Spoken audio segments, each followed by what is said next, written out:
Okay. Welcome to Growing My Grandpa! Exclamation point. I don't know a lot about this game. I've played one of this user's Yames's games before, and he has a very unique style of horror. The reason I picked this up is the Game Grumps started a playthrough of this game and horrifically butchered the playthrough of it. I didn't even finish it. So I wanted to pick up the game myself and give it a proper go.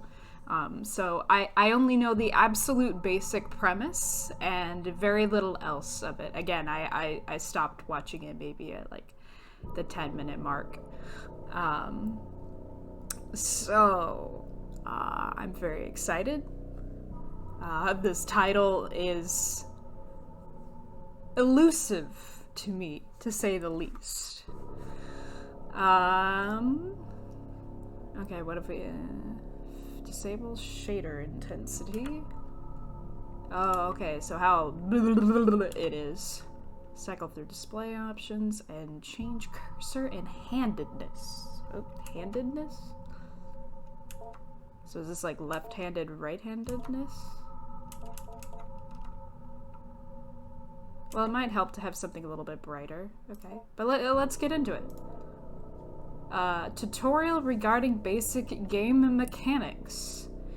Sure. Please read! This game is designed to be played with a mouse. Don't worry, I am. The input required of you is based around clicking the mouse buttons. The right mouse button will change the cursor's image and function. Only when pointing, indicated by the extended index finger, can you, the player, interact with certain menu buttons and prompts. Please click below to continue. The second cursor mode is indicated by the cursor's image featuring a hand extending all fingers. This mode concerns interacting with objects inside the world, mainly picking up an object and moving it. To continue, please pick up the trash on the right and place it in the trash can. The right mouse button will change the cursor mode, but when holding something, the mode cannot be changed. The right mouse button. Oh, I'm.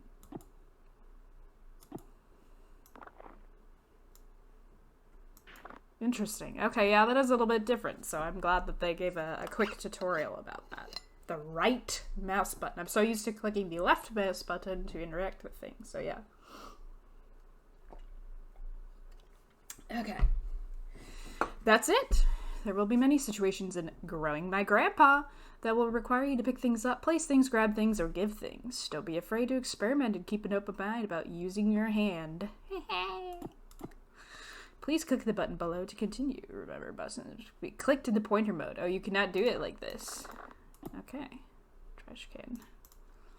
In order to expedite the cleaning process, you can use the digits 1, 2, and 3 on your keyboard's number row. Okay, you can move your trash can. Wonderful. Cool. Video options. Yes, I believe they mentioned this. Okay. Hovering over the small question mark in the top right provides an overlay related to available configuration options. Ah! So it just reminds you in the corner of your thing. Okay. I hope you enjoy Growing My Grandpa. Infinite thanks to my patrons and supporters for believing in me and my work. Alright. Week 1. Oh. They're given a file.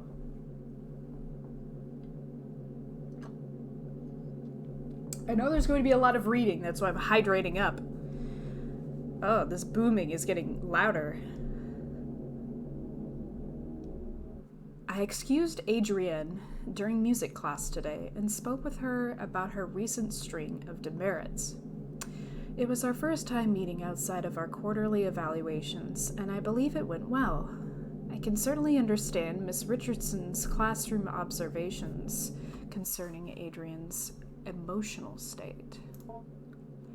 She was, of course, intensely shy when we first met.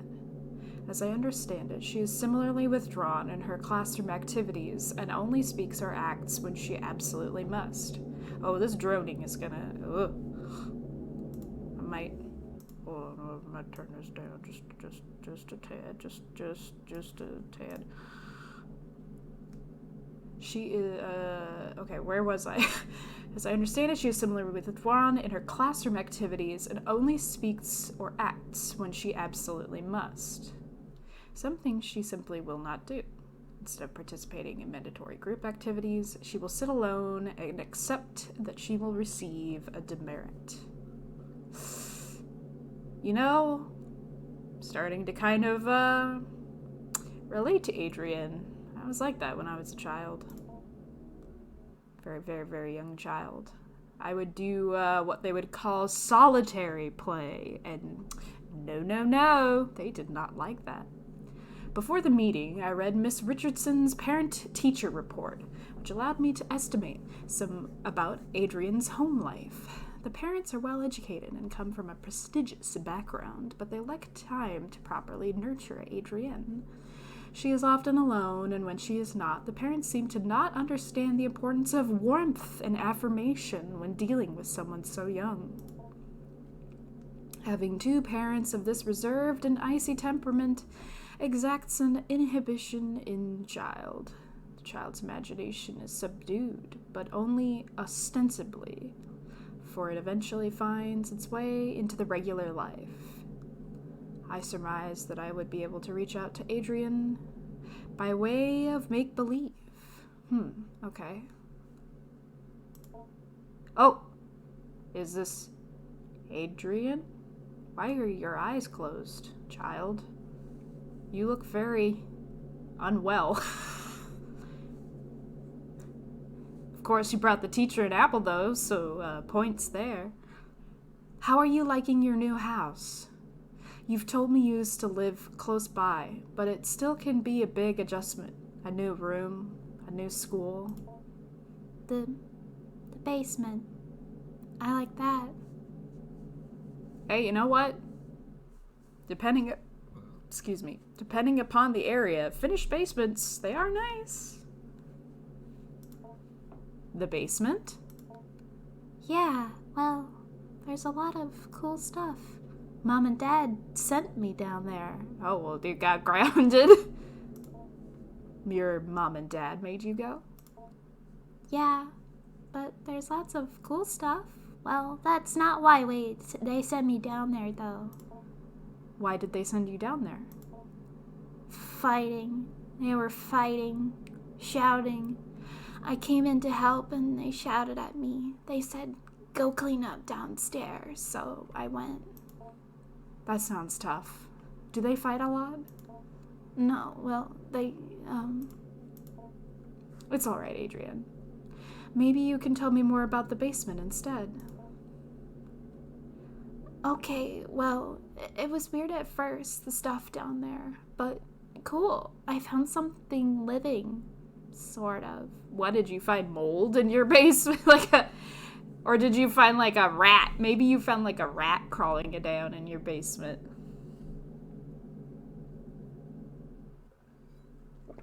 Something living sounds like a rat crawling around in your basement. That's very interesting, Adrienne. Please tell me more. By indulging her in her fantasies and stories, I was able to glean more of an understanding of Adrienne's anxieties surrounding her home and parents. The symbols of Adrienne's stories seem to carry their own traumatic weight, and her exploration of the basement may very well be a vehicle for the conveyance of her anxiety. Is this guy like a child psychologist or something? Why does he think everything's got some kind of symbol? Whatever might come out of our next meeting, whether she will engage in similar make-believe, I will set down her story here. Adrienne's story begins with her delving into the basement with a trash receptacle and the goal of cleaning up. She discovered one of the walls was covered in plastic bags. Ugh. She went to investigate, intent on tearing away whatever they covered. Oh, whoa. Oh, it's like an old PC game. Fun. Trash bags. Ugh. They're like not what I imagined when it said trash bags covering something up. I thought they were like you know, like placed onto the wall, like a poster. Anyways, let's pick them up, put them in the trash.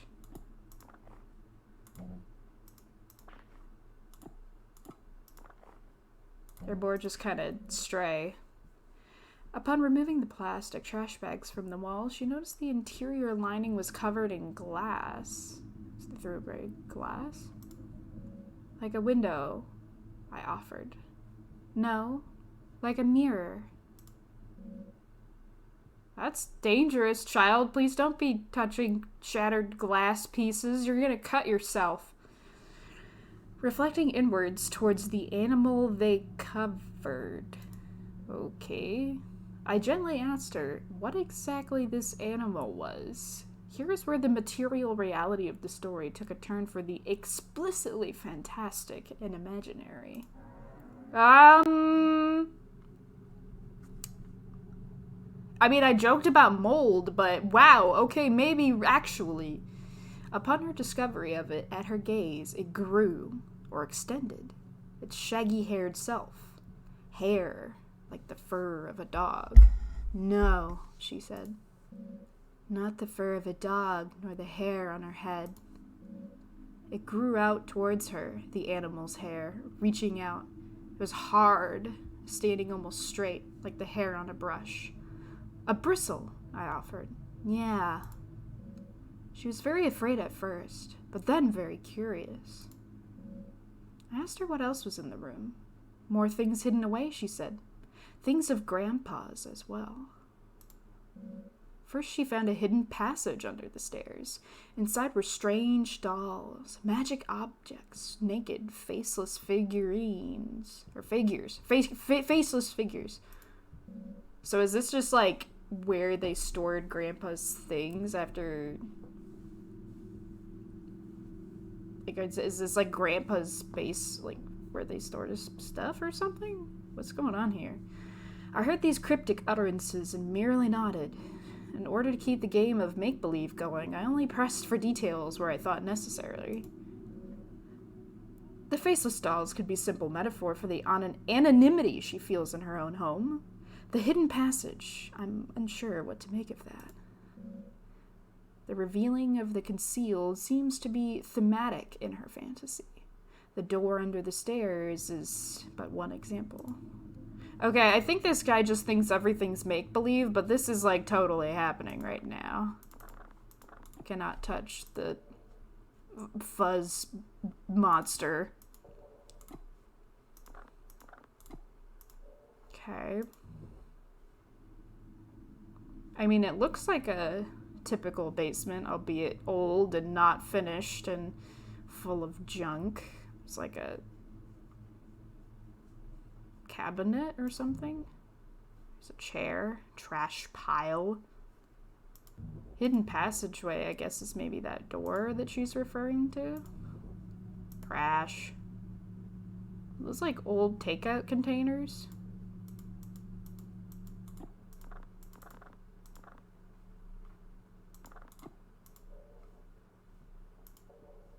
Oh, maybe this is the hidden passageway.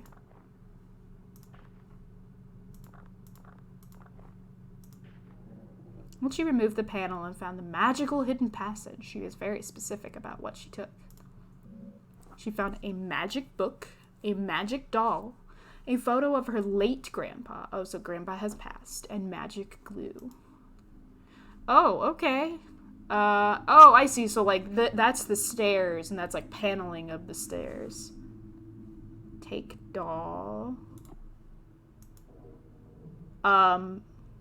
That's a freaky looking doll. That looks like something out of fucking Hilux.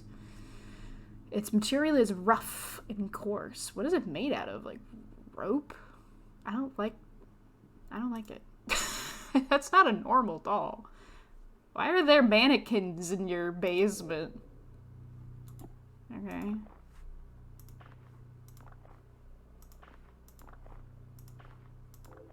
Oh, there's the magic glue. All-purpose glue. Like what you would put on everything when you were a child. Ooh, some notes. Is that everything? Now there's some more shit I can pick up.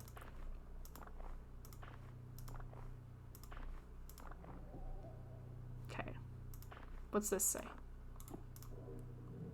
Oh, that's Grandpappy with a nice mustache. Does it say Mr. PhD smiley face? Yes, Mr. PhD. Good luck on your trip to the Urals. Stay warm. Okay. And this? Whoa, whoa. Eurasian steppe shamanism and the fusiform gyrus? An interdisciplinary study in sympathetic magic. A dissertation by Jacob Hart. So it's like a spiral notebook. Oh boy. The impetus of this research was the recognition of a particular pattern and fragments of documents relating to magic. Ah, that's the magic book. Sources drawn from commentaries on laws relating to the banning of sorcery, of necromancy, compilations of folk charms relating to love spells, hagiographs of saints and their encounters with devils. The list spans many centuries and a great distance, from the Levant to the Khazar Khaganate to the border of the modern nation states of Russia and Kazakhstan. To be fair, I don't know what this game is about either. I have just started it. The title intrigues me, though.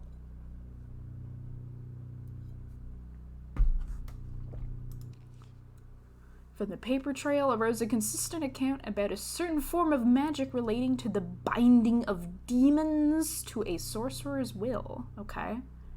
A demon called the Heaven of Needles, or Angel of Needles. Oh, I don't like that. We met something kind of prickly. Was known to be kept best by shamanistic keepers or wards who suffer from face blindness. Prosopagnosia. Oh, is face blindness is when you you can't recognize people.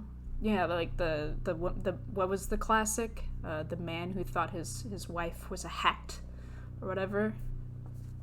Whether by birth or through developmental causes like a stroke or head injury. I'm pretty sure that's what face blindness is. Anyways, it was known to be extremely effective, but terribly dangerous, so much so that it became outlawed several times and was generally a popular scapegoat relating to unexpected death. Oh, it was just the Angel of Needles again. This nexus of magico-religious meaning-making, sorcery regarding human-related desires, and the history and science of neurological disorders relating to the fusiform gyrus? What is that? Oh yeah, that was the title of this. Fusiform gyrus. Oh, apparently it's part of the temporal and occipital lobe in the brain. It is a key structure for specialized computations of high-level vision perception, object recognition, and reading. This title had me thinking it was going to be a cute farming game, but with grandpas. You know what? I had no idea what to expect with a title that was called Growing My Grandpa.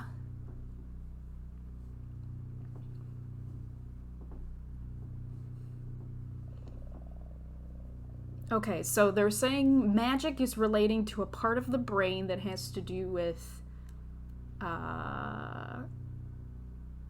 facial recognition. I will outline further and then analyze the historical sources I mentioned previously, and I'll go into neurology. But apparently Grandpa was learning about this. Grandpa had a PhD, and Grandpa had this book. in the basement. After that, I will detail my going-on correspondence with a resident of the Ural Mountain region who is an expert folklorist and keeper of traditions he claims to have been passed down through his extended family. So that scribe grandpa went to the Urals to learn more. I interrupted to ask what she did with these things that she picked up, these magical, mysterious materials. Oh, title drop! She wants to grow grandpa, she explained plainly, and then without missing a beat, she continued on with her story. Feeling this was a potent symbol, I stopped her again to ask what she meant. Somewhat puzzled, I did not understand immediately. She explained slowly. Grandpa lives in the cage in the other room, the cage behind the door. They grew people in the cage. Okay. Okay.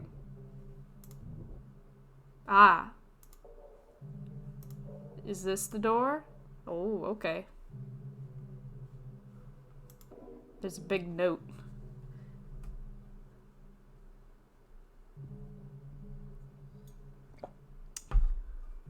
Alright. I've repeatedly called your homes to no avail, so I am forced to leave this here for you all. I found William sitting in the corner of the enclosure area, seemingly severely concussed. Whiskers was gone, and none of its usual hiding places. I immediately suspected the worst. The project thus must be suspended for now. I am leaving up the usual mirrored coverings we use to keep the anthropoidic void sealed.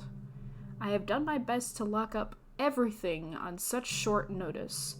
It is a hasty fix, but it will require some time to find a more permanent remedy.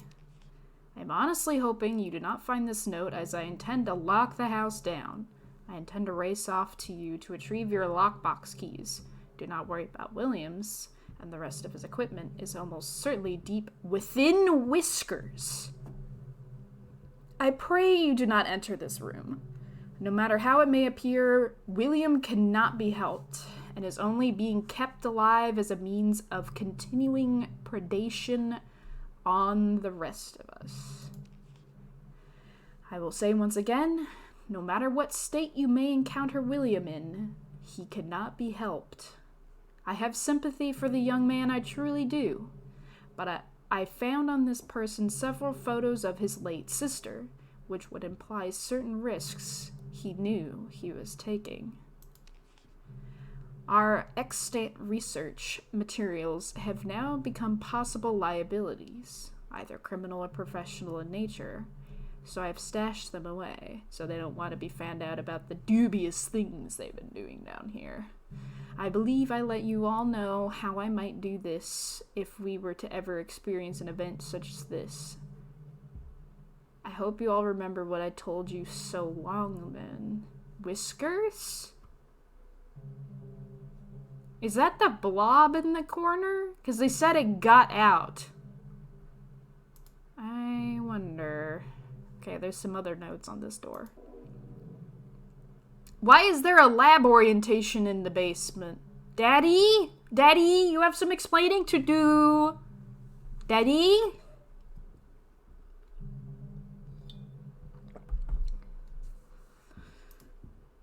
Wait, no, read it. Go back. Oh, shit. Can I? What was I gonna say? Shoot, I missed that.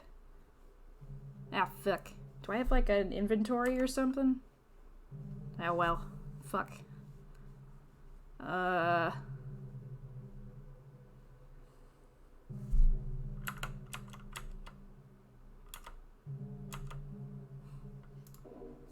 had to do read. Anyways. The sample's exposure to some of our neuronal activity is unavoidable. However, the speed at which is desirous yield is produced can be dampened by several precautions regarding libidinal and emotional urges. Keep conversation not related to lab work to a minimum. Okay, so there's a thing in here that will give a quote-unquote desirous yield, but it will be bad if it listens to our urges. If you suspect you are developing attachments to your colleagues, contact me as soon as possible. No emotions in here, it's bad for the research. Ritual behavior with the sample, trading, bargaining, will result in dismissal from the project.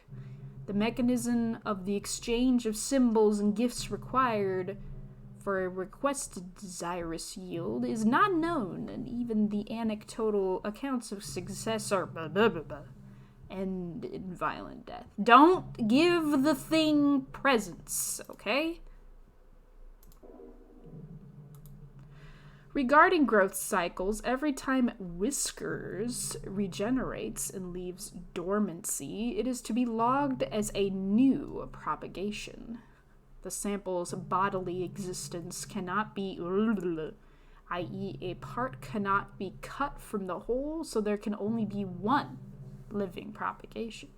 Propagations are to be terminated after 5 weeks. Okay. Interesting. So it's like it's regenerating and becoming a new creature. Okay. After any further development puts us at risk, termination procedures will be posted and followed with extreme care. With all that out of the way, I want to welcome you to the project. I look forward to working with you, Dr. Hart. Okay. So, okay. They were working with something very bad. Beyond the door in the room, the cage was hidden, concealed in another cloak of inward-facing mirrors. Oh, okay. A hidden cage lined with mirrors. It is strange, almost poetic, the elaborate fantasy of self-reflection and concealment, captivity. Tarp. Well, let's grab it. Grab the tarp. Put it away. No more tarp.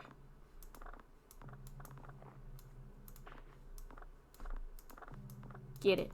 Get the tarp. Is it all gone now? Did I grab it? There we go. At the cage, she finally cast her spell. But it was confusing, she confided at first. She took the magic doll, the magic glue, and the photo of her grandpa, and she combined them, and she wished very hard. I can only assume in the fantasy that next her wish would come true. In what child's story would it not? Oh, I don't like this. Okay, glue. Glue? Particular human representation. Grandpa? Generic human figure. Doll. Glued together. Oh, I don't like this. Tangible symbol of intention and desire. So she was like, I'm gonna make a grandpa doll. She put Grandpa in the cage, assuming that was part of the ritual. She was not clear on how it worked. What precise instructions she could glean from her grandfather's magic book were complicated by her reading comprehension. She wished with all her heart, and then she told me she waited a while for something, anything to happen. And after that time, she began to cry. I cried really hard, she said. I wanted Grandpa to be back. I wanted my parents to stop being so mean. And it hurt me. It hurt my wish for Grandpa to come back, for my parents to be different. I could feel it through the walls, and it felt me through the air. I asked her what she meant. She could only repeat what she said. By this time, lunch was almost over. I said goodbye to Adrienne, and she left to rejoin her class. I was left to consider our conversation. I believe the storytelling strategy I have employed was not unfruitful, but I must probe deeper if I can. Although I can be sure of nothing I interpret. The impressions I get may begin to help me get an idea of the right questions to ask. Knowledge you acquired this week has given you access to certain topics or keywords you can discuss with Grandpa. Wish. Okay. Shall. Okay. I don't like the phrase discuss with Grandpa. I met again with Adrienne in order to address her emotional outbursts in the past few weeks. It is our second time meeting, and while it is standard practice to have multiple sessions with a troubled student, as I assemble a report for the counseling department. Okay, so you are like a counselor. It's still kind of weird that you interpret everything as, like, make-believe, but I don't know. I'm no child psychologist.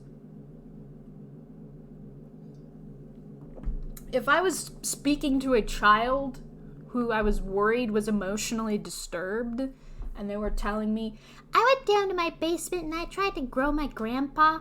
I don't know, I wouldn't be like, oh, it's in your imagination. I would be like, are you using a pot and soil? Like, what are you doing in your basement? You know, like, what are you doing down there? I don't want you to get hurt in your basement. What are you doing down there? Anyways, I could not help but think, as we sat down in my office, that Adrienne already seemed to show a I would think it was, like, partial make-believe, because, like, yeah, you can't grow your grandpa, but I'd also be concerned that she's spending a lot of time in her basement. Adrienne already seemed to show a remarkable change in self-esteem and confidence, and perhaps my and Mrs. Richardson's estimation of her as emotionally disturbed was erroneous. The paralyzing shyness and withdrawn attitude Adrienne possessed last week was not entirely diminished, but she seemed to hold herself differently this week. However, this only lasted as long as our conversation pertained to initial introductory pleasantries. When I began once again asking her about her parents, her feelings regarding her new school and new home, she quickly lost what confidence she had gathered up and withdrew again into herself. So once again, I partook in some collaborative make-believe. But this time, I was aided by the fact that I had managed to do some research into Adrienne's grandfather, and I had some insight into what she might actually be finding in the basement. Oh, now this may be overstepping my bounds as a school counseling caseworker, but this was all in the service of making Adrienne comfortable and happy in this learning environment. In any case, I was able to dig up information regarding the grandfather by inquiring at the university in town. Not that I make it a habit of sleuthing, but I had a suspicion the grandfather was a professor there, or at least some sort of researcher, due to the fact that the newly constructed laboratory on campus I drive by every day bears his name. Her grandpa built a lab? That's suspicious. He was some sort of anthropologist? Linguist? Neuroscientist? I did not have to dig that deep before the scope of his work became dizzying, and I ran up against the limits of my undergraduate education. So he had big lab. Interesting. What's your grandpa like? Is he a smart man? Not anymore, but I'm teaching him. So he's grown a good deal? Have you been feeding him well? Yeah, he's getting bigger. He has a lot of room in his cage. Yeah, I don't know what my grandpa's like. That's why I'm growing him. He's still behind the bars? Yeah, well, he might be able to climb out eventually. There's this vent in the ceiling. Uh-oh. Grandpa's gonna get out. Well, perhaps if he climbs out, I could meet him someday. No. Yeah, maybe. He's not ready to leave. He can't take care of himself. I have to feed him, pick up after him. Ah, you store the food in your lunchbox? That's nice of you to share. He can almost talk. You can't speak with him? He doesn't have a mouth, sort of. But how do you feed him? He has a mouth on the outside, on his shell, or the stuff that is his skin. I'm a little confused. Maybe you can go through a typical day with your grandpa? Okay. I don't want to know about this, but okay. I asked her to explain how exactly she goes about growing her grandpa, and Adrienne began another tale.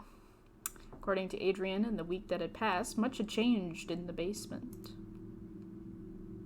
Well, there's a black box now. The hairy thing that was here before is gone. I don't like that. Your lunchbox is empty. Seek out food for Grandpa. Oh boy. What's Grandpa? You should go see Grandpa first. Okay. Grandpa, how you doing? Wake Grandpa.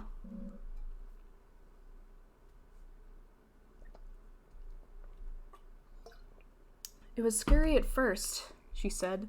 The way he moved, the way the doll's skin covered him. I wanted to interject. This somehow seemed inappropriate, but I kept listening.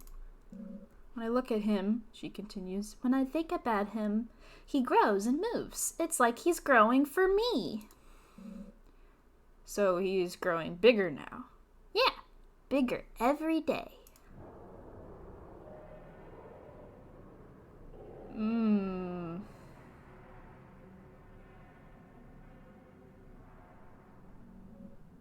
Hi, Grandpa. This begins the actual growing part of growing your grandpa. Beneath the doll's burlap skin, the follicles knit together what resembles a proper person. Your grandpa. You are in charge of its cognitive development and diet until it is able to sustain itself. What? Currently you are observing Grandpa. Please click the arrow back button below for a brief tutorial of your duties as a caretaker. This? Oh my god!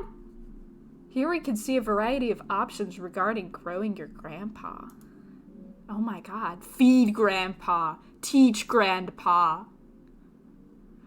Highlighted in red are objectives related to feeding and teaching Grandpa. Important messages regarding Grandpa's recent activity also appear here. You caught him playing cards. I don't know. You will need to find it food and learning material before you could move on to the next week. Some foods will make Grandpa happy, others merely content. Some foods will make Grandpa disgusted. He does not like porridge. Do not give him porridge.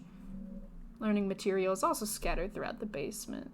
Seek out vocabulary cards intended to teach English, an anthropoidic concept formation. The options in red are related to navigating around Grandpa's enclosure. Go to Grandpa will let you perform all actions relating to Grandpa. Feeding, teaching, observing. Study corner will let you go over any documents you pick up. Okay. Kitchen corner will let you search for food in the old refrigerator, if need be. Help. Save the game. You can only have one save file, so if you save, it will overwrite it. Exit. More buttons may or may not appear depending on your development of Grandpa, so watch out for them. Take care to explore the basement at your leisure, however, due to the entropic nature of clutter and trash, different weeks may allow you to find things you had not previously discovered. Good luck. Save! Save! Dear God, save. Okay, what was that one thing that I didn't get to read? Yeah. Oh. Hold on. Look over documents. This one. I didn't get to read this. For the sake of university policy and the health of any future career you hope to have, you will abide by the non-disclosure contract you have signed. You have signed away your life for this research. Do not break the anthropoidic vacuum without my prior consultation and approval. Any anthropoidic forms brought into the enclosure area must not be left unattended. When not in dormancy, the sample will attempt to take anthropoidic shells. Please see shell notes for more on that. Okay. Okay. Well, apparently I can look at stuff back here. Educational posters. Hey, ABCs! That'd be good for Grandpa. Can I take that? Trash? No, that was not trash. I wanted that. Oh well, it's fine. ABCs would have been good for Grandpa! Oh well. A set of procedures regarding a disposal interment.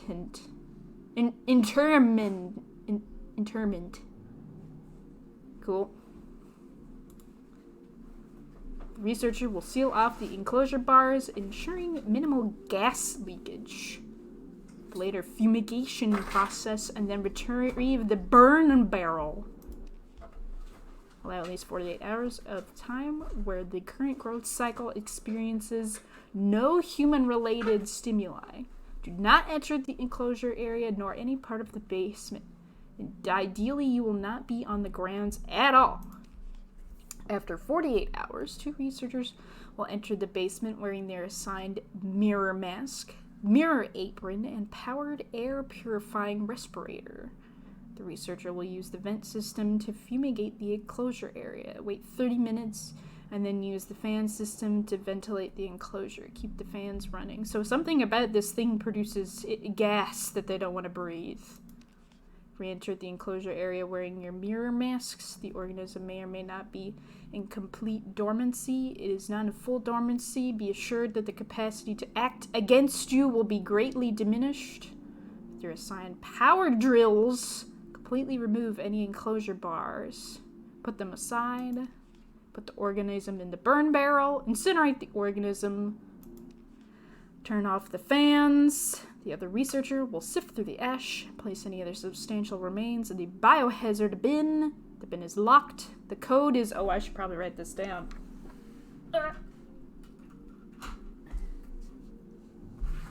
This is gonna come in handy, I bet. 3, 2, 3, 2, 4, 5. Hey, I might need to burn my grandpa. The researchers will fill out a termination form for Dr. Hart. Biohazard bin. What's this? Put it in the trash. Is there anything else here? No. File cabinet.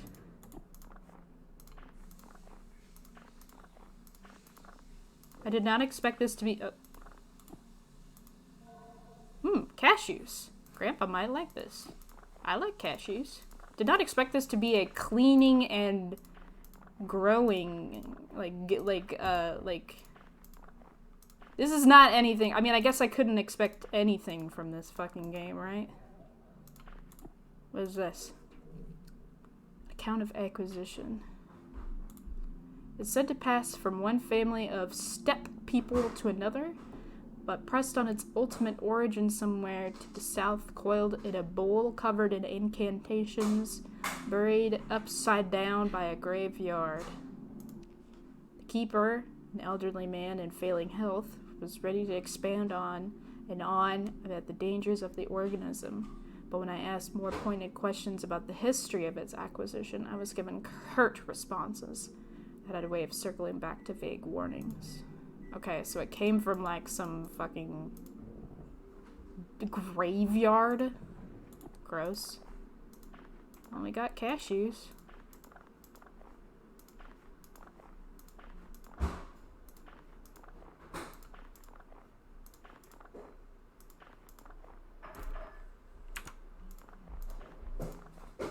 What's in here? Ooh, a note card of some kind? Ooh. Vocabulary card. Grandpa. We can teach him his name. Great. Good job. Great.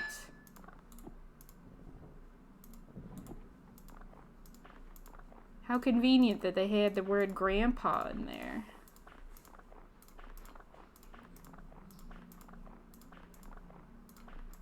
Anything else in this cabinet?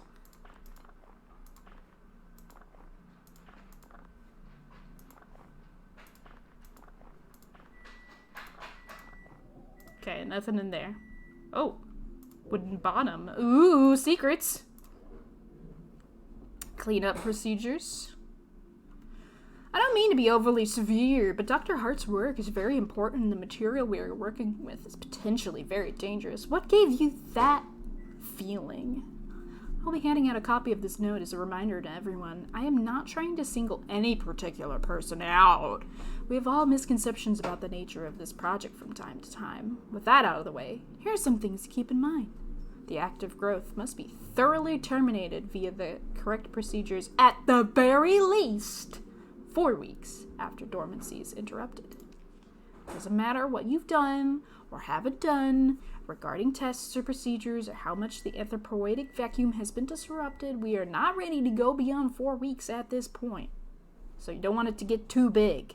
Step-by-step guide to termination has been posted by the enclosure wall. Do not disrupt the anthropoidic vacuum without Dr. Hart's prior... I'm assuming what the anthropoidic vacuum means is just don't talk to the thing. Don't interact with the thing without Dr. Hart's prior consultation and approval. In a case of emergency where the vacuum is disrupted, put on your equipment and begin the lockdown procedure. Make an extensive note of when and how the breach occurred. If you find the habitat empty, page Dr. Hart immediately, but do not attempt to speak with anyone else. This thing can get very smart. I'm sure you're all well aware from the stories we heard on our acquisition trip. Yeah, that's when they went out and talked to the locals. The greatest caution should be used when dealing with a potential aggressive mimicry scenario. Please seek me out if you have any more questions. William. Uh-oh.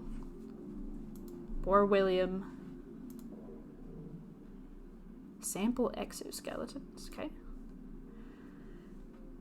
Each growth from a cycle does not require a shell, but you find its symbol will often try and seize on something somewhat flexible it can grow into. Okay, so shell is something that you give this thing, because it's just kind of seems to be an amorphic mass of pokies.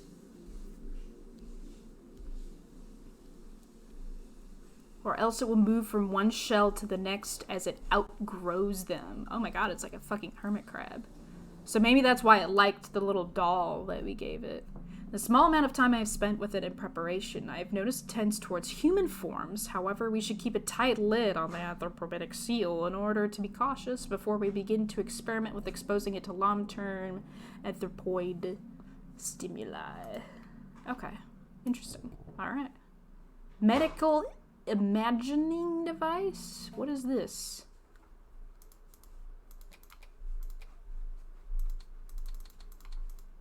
Huh. I don't know what that is. Okay. Alright. Let's look for some food. Hey, what's that? Lettuce. Good.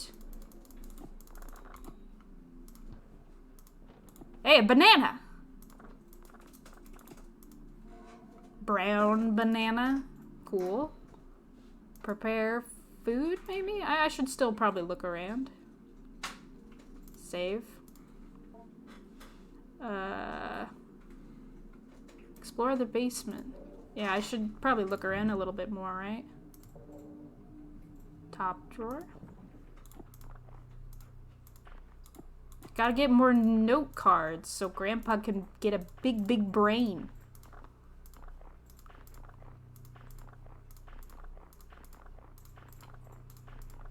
I don't like that there's like faces. Are there like faces in here? It's like, I don't like that. Oh, more about how they got the thing.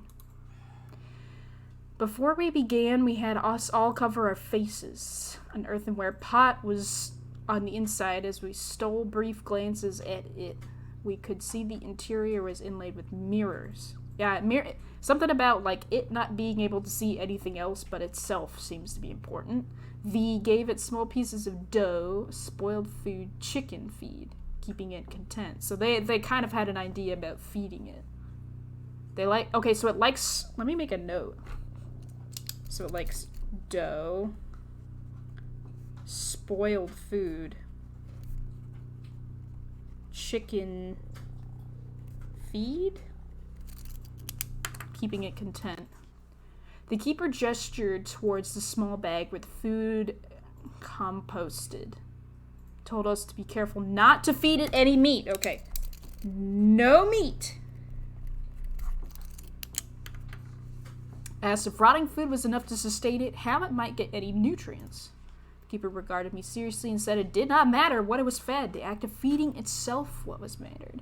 The act of feeding flesh is another act. Then gave me another series of grave warnings regarding not keeping any animal-derived foods near where it might be keeping it. Okay, that's some good information. No meat. No meat. Hey, berries? Is that? Blueberries. Okay. Good to know. No meat for Grandpa. Bad, bad, bad. Sorry, Grandpa. No chicken dinner for you. You might probably go insane. Nothing else in here? Okay. I don't see anything. Okay.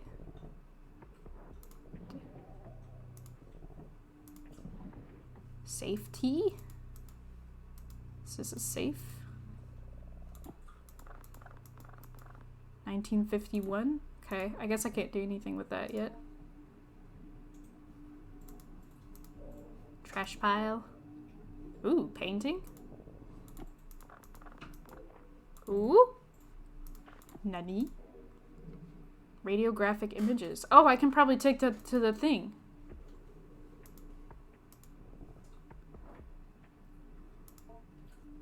Yeah, I think I finished what I think I got what I needed to get.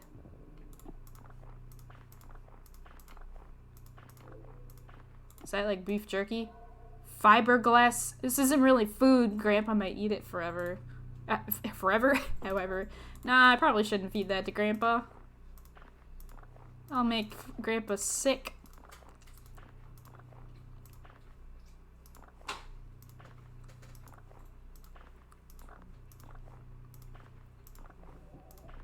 Okay.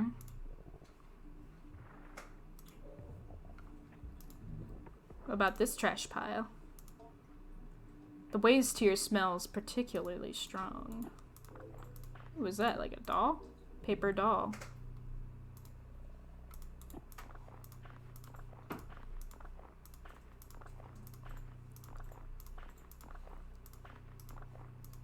I've only found one card of information. Wonder if I can find anything else.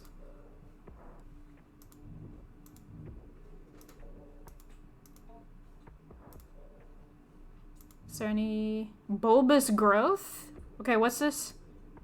Something appears to be growing from the wall. Take a closer look. I don't like that. A pulsating sac. A slimy membrane that is its skin seems to contain something. Might be able to be opened with a blade. That's gross. That might be William. What's that? Corroded battery. Don't feed that to Grandpa, please. But you could. But I shouldn't.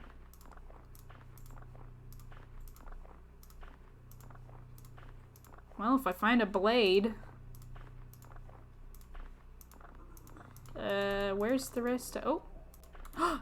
No card? Yeah! Hello! Hell yeah! Now we can teach Grandpa hello. Trash. The darkness of the shadowy corner unnerves you. You cannot explore here without some form of light. Okay. So I need a flashlight. Okay. I wonder if I can find a flashlight. You slip the radiographic images you found onto the machine's display. Okay. Oh my goodness. Oh, that's... What the hell is going on here? Propagation number 21. Day 19 after dormancy. Something vacuum broken. Yes. Terminated at 21 days. Intriguing results with regard to mimic hypothesis.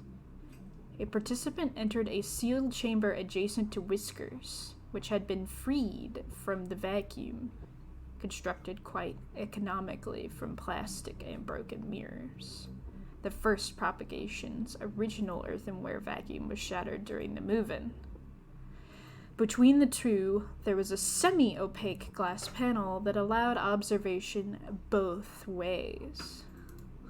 The human participant was asked to think of someone in the popular consciousness, fictional or no, and cogitate? I think that's like think of it. Think on their image, personality, face, voice. Our participant chose Jesus of Nazareth, and with weekly repeated exposures to the participant's imaginings, Propagation 21 began forming what resembled an anthropoid Nazarene in the fold of its spines.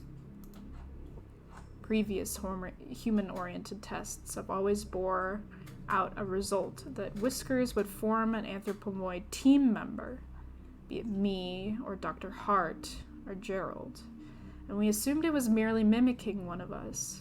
Dr. Hart has always contended the desirous yield, or the anthropoid reproduction Whiskers creates when in contact with human beings, has always been based on the conception in relation to the person through someone else.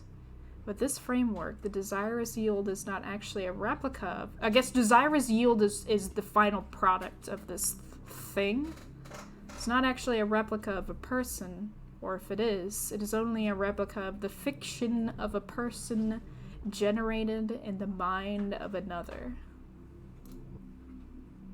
This desirous yield was not Jesus Christ, the participant's image of Jesus, assembled from their religious upbringing, a religious artwork, depictions, and popular... Okay, so they're confirming that, like, even when they become clones of other people, it's just what your mental image of that clone or what you see of that person is.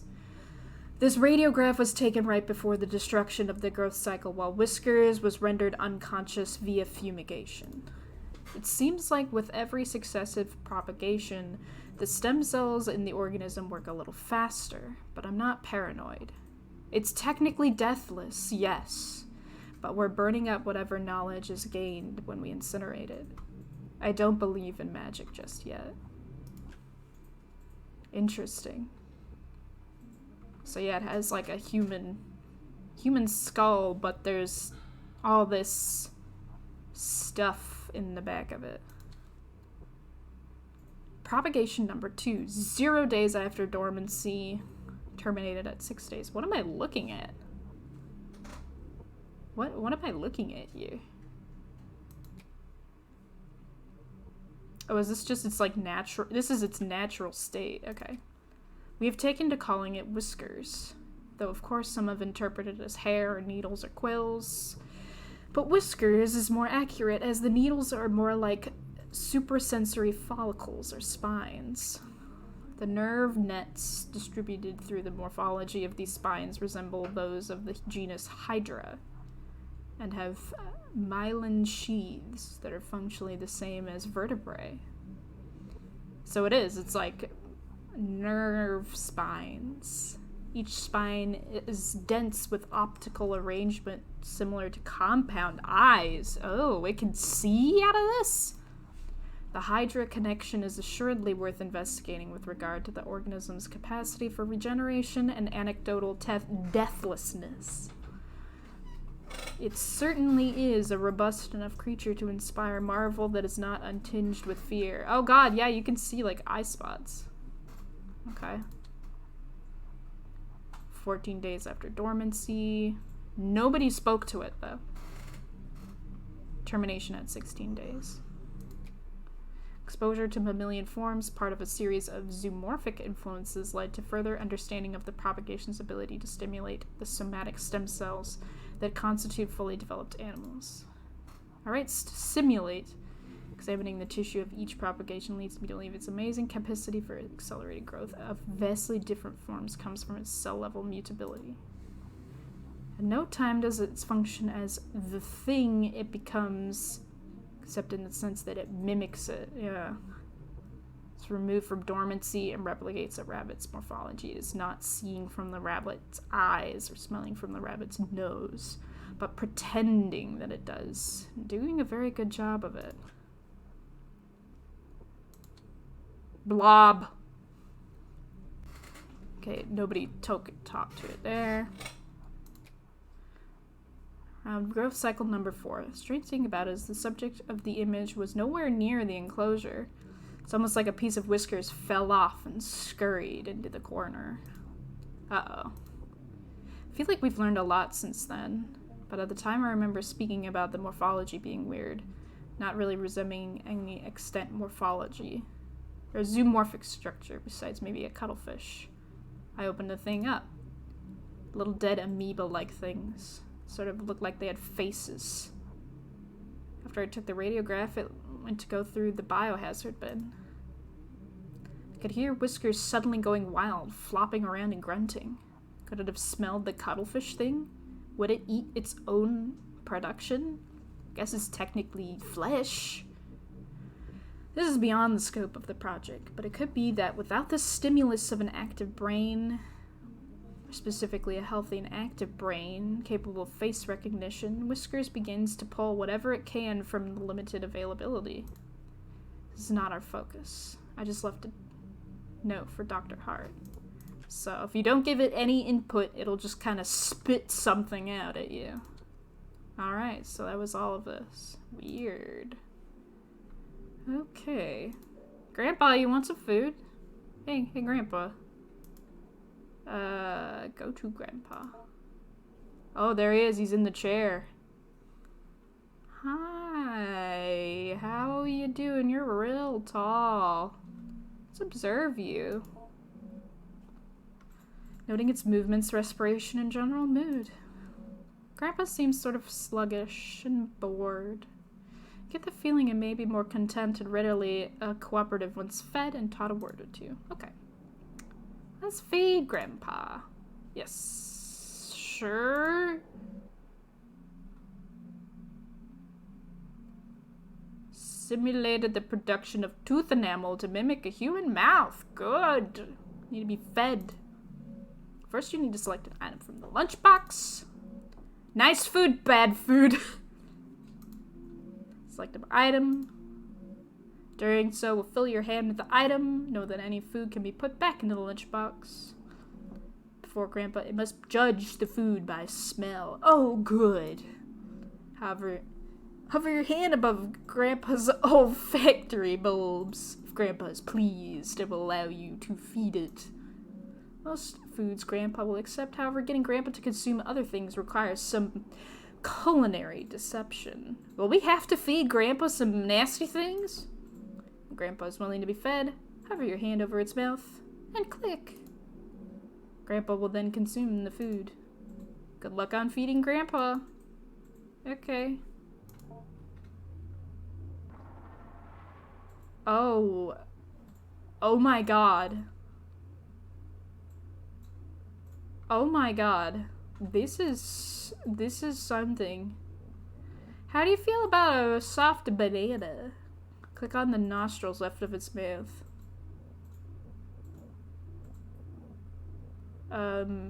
Oh, this? Okay. Here you go. Oh god. I hate this. The meal appears to have been sufficient. Okay. Okay.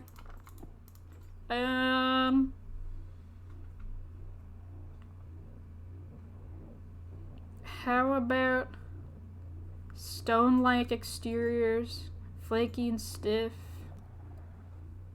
How about some blueberries, Grandpa? He finds it palatable. Yum yum yum yum yum. Appears to have been sufficient. Okay. Step away from the window. He grunts in appreciation and locomotes towards its favorite corner. Okay. 2 out of 2 acceptable foods eaten. Alright, let's teach him something. Teach Grandpa. Grandpa. Okay. This brief tutorial of teaching Grandpa pronunciation and vocalization. Okay. Pentagon. Highlighted briefly. Notification sound will play and soon another section will be highlighted. You will control a small round icon that sits above the pentagon. Ball is constrained to the limits of the pentagon. The goal is to keep your icon over the highlighted area and move it as the area changes. Vibration! When you hold left click above the correct highlighted area, the icon will start to vibrate along with the simulated vocal cords, and the current letter of your word will begin to turn red. Keep holding and adjust your icon as it changes pace. Soon the letter will fully become red. After every letter becomes red, Grandpa will proudly pronounce the word to you. It will be considered learned. Teaching Grandpa. No, not yet. I still have the last act. I just wanted to play a little short horror game as a little refresher. In the meantime.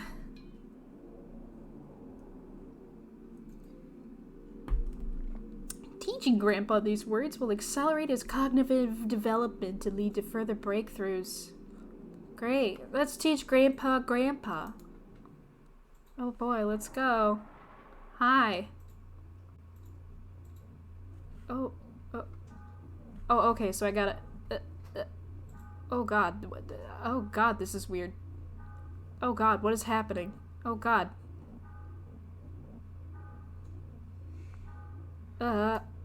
Oh god. What the fuck?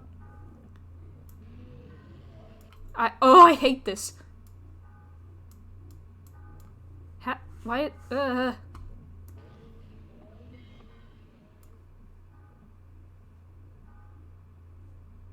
Okay, can it be this one again?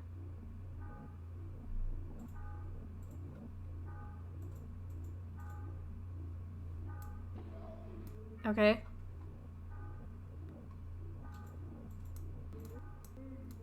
Huh?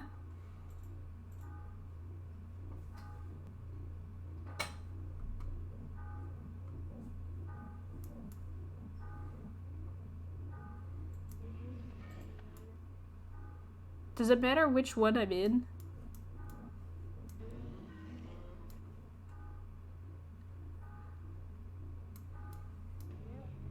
Oh, it doesn't matter which one I'm in? Okay, it doesn't matter which one I'm in, I don't think. Oh god.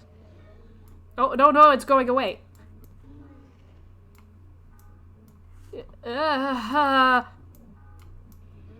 No. Oh god, it's like going away. No.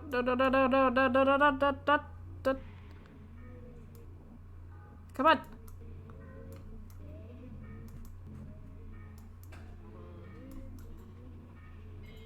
There we go. Okay, I'm figuring it out. It's okay. It's hard to learn how to speak. I feel you. I'm just genuinely also very disturbed by what is happening on screen right now.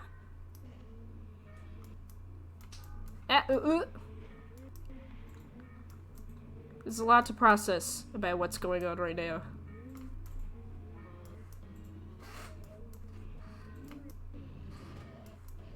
Sounds that I'm hearing. Come on, you're almost there.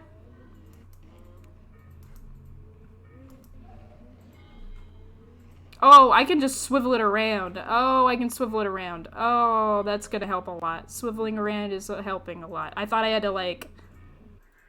Okay, swiveling it around. Fixed it. Oh. He said that way too human-like for me to be okay with that. Grandpa. Familial relation simulation. I and co-researchers sit in the chairs opposite the enclosure. We are wearing the usual masks, and we begin to act out a scene. mostly through improvisation that might roughly resemble a kitchen table conversation between an immediate family. Repeated trials would reveal through our simulated conversation was purposefully vague and unspecifics regarding persons and identities. We would only address each other as brother, father, sister. It soon became apparent the encoded information association was unconsciously drawn upon when hearing and speaking these words was picked up on by whiskers. A psi-type field of reception of brain-mind events. William noticed that in this simulation, Whiskers was given a role as a sister and he as a brother. I was the father. Whiskers began responding to prompts with unusual specificity as well as a general pattern and timbre of speech that continued with unusual consistency. As soon as the simulation ended and we left the enclosure area, William let me know that Whiskers was almost certainly drawing from encoded memories of his late sister, mapping out exactly what regions and centers of neural activity are intercepted by the psi-type field. I'll take extensive neuroimaging that we do not have at this site. However, our experiences so far are eerily in line with folk knowledge and folk explanations regarding the being's access to desires, and we can begin to infer it as access to certain portions of the limbic system and the ventral temporal cortex. Okay, so we learned by teaching him, Grandpa, that this thing can see into our brains and become what we want it to be. Step away from the bars. Alright, well, we're not done teaching Grandpa things. He's gotta learn how to say hello. Alright, this one's gonna go a little bit better, I think.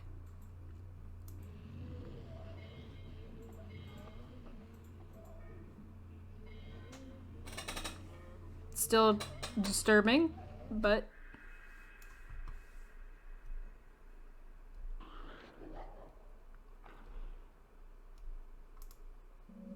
okay. We are already encountering some difficulty as Whisker's subjectivity is so much determined by a diverse dynamic array of influences. It attempts to mimic the thoughts and desires it passively intercepts, and these imitations go on to structure the basis of its identity. Yeah, it's not a vacuum. Only later in Whisker's growth cycle does it begin to form an identity that is coherent and capable of resembling a sane, rational human being. One must imagine how hard it would be to converse with someone who is not yet oriented in one particular way towards who or how they are, because they might have 20 different honest answers to those questions, all mixed and muddled together. Because of this, we have started with the basic of conversation. Greetings, partings, identifying with one another. It's fortunate Whisker's current growth, 19 I believe, has developed a most accurately human mouth simulation. Sure. Hello! It's a bit of a challenge. In the previous growth, it has failed to develop an adequate organ to use as a human tongue. Yeah, that would make talking difficult. Alright. Good job, Grandpa! Alright. How did we do? We got a lot of stuff. New conversation. Oh, I forgot to talk to Grandpa. Oh, well, we'll talk to him next week. Language.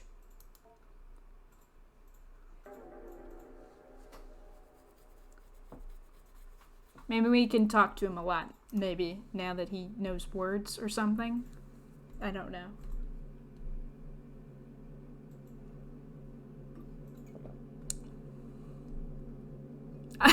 Feed the unholy thing money, why don't you? They are gross cashews that have been sitting in our basement, however. All for Grandpa! Miss Richardson approached me the other day in order to remark on Adrienne's development. She knows how much more at ease she appeared when called upon in class, or when asked to participate in group exercises. I told her I had seen this change happening as well, and that as much as I would like to take credit for it, I can only guess dimly at what might be reshaping her attitude. It's the Grandpa in her basement. Miss Richardson posited that it is perhaps Adrienne's family moving into her grandfather's property that caused the change. Oh. It's apparently out in the country in a wooded area full of wide open space and far from the hustle and bustle of the city. The grandfather, Dr. Jacob Hart. Okay, so anything about Dr. Hart is from her grandfather. Okay.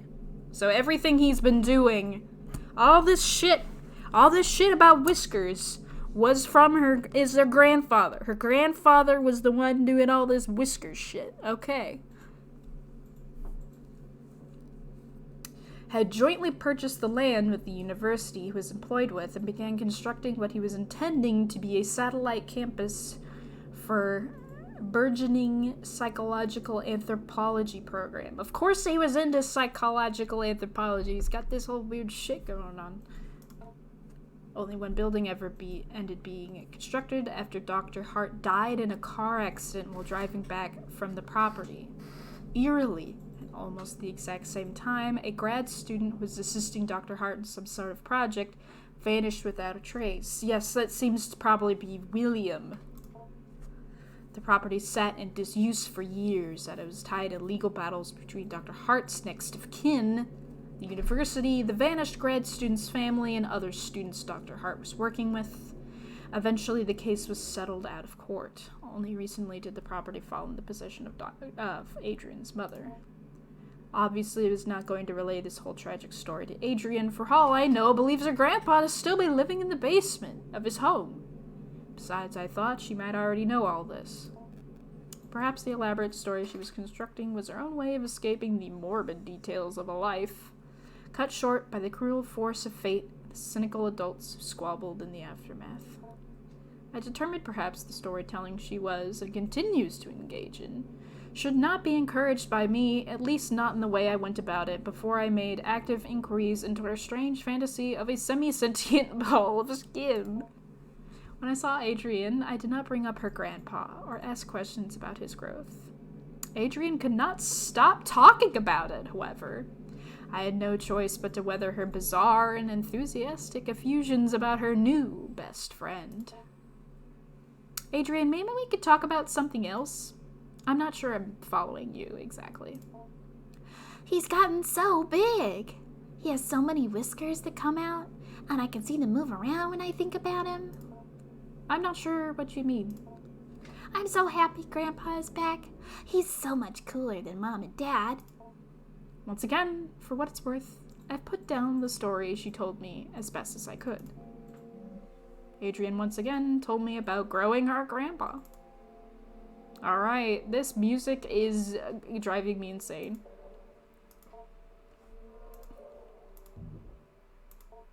Okay, yeah, we still can't go there without a flashlight.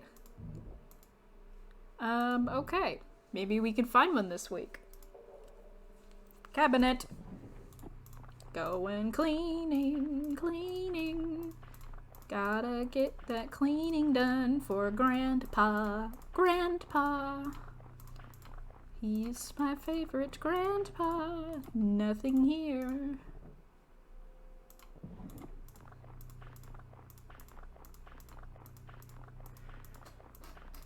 Grandpa, the basement is so dirty. Maybe I should give you a broom.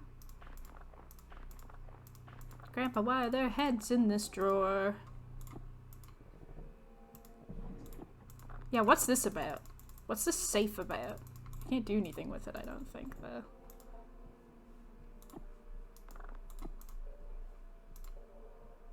Can I search the painting again? No? Okay. Trash pile. Ooh. Vocabulary. My favorite. Life.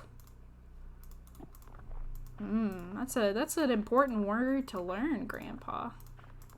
How are you supposed to know you're alive if you don't know the word life? Ooh, food. Potato. Yum. How's this food ending up down here? Guess maybe it's just old and been here for a long time. Bulbous growth? Is there a new one? Yet another pulsating sac grows in the corner of the basement. Oh great, another one of these.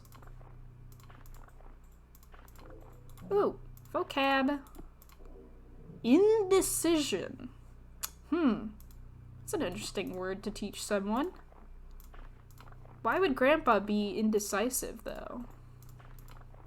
I don't think he would experience that feeling, but I don't know. Maybe good to teach him.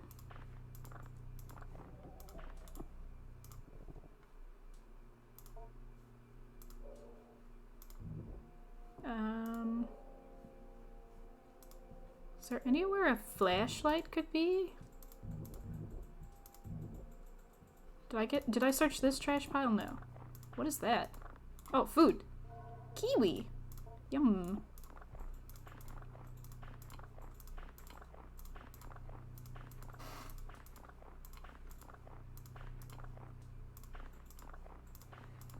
Wonder what happens if I feed him something weird. I did find, some weird stuff.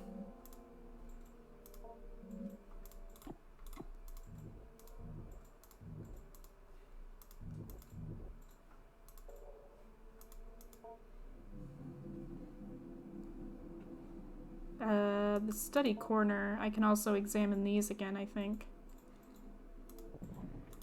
Maybe there will magically be a flashlight in here. I don't know. I don't know how this game works. I seem to be the only one in the basement, but food is just magically appearing in here, so...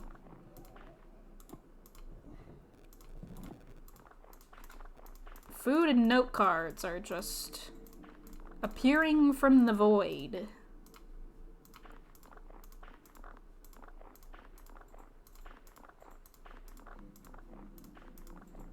Okay. Okay. Nothing in there. Nothing there. Okay. Kitchen corner. Hey, what's that? Pear. Yum. Strawberry. Grandpa's getting some good food. Unappealing item. What? Am I gonna like... Am I gonna like... Oh, I can hide it. Why am I doing this? Okay. I conceal the bed. Why am I doing this?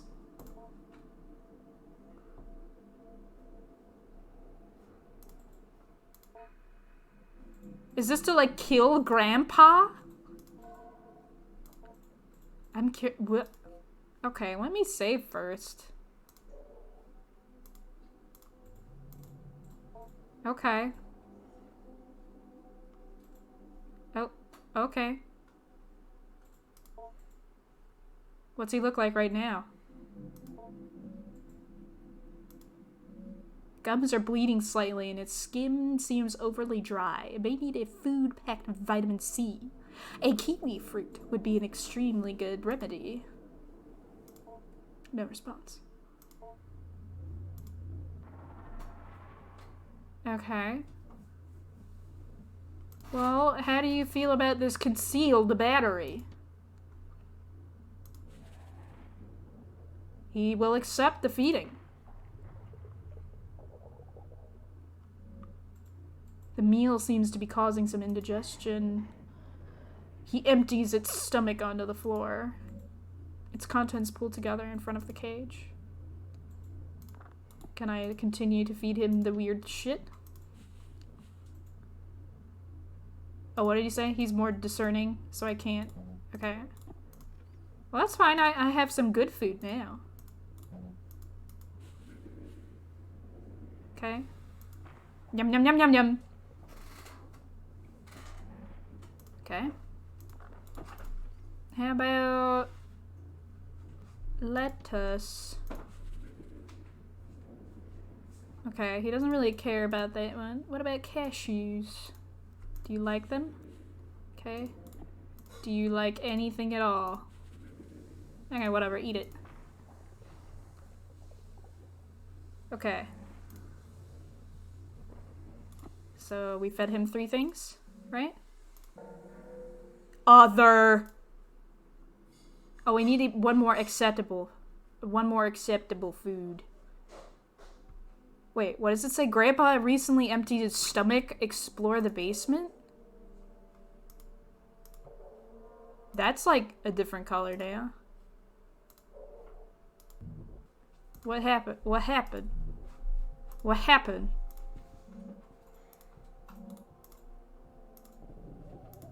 What happened? Grandpa?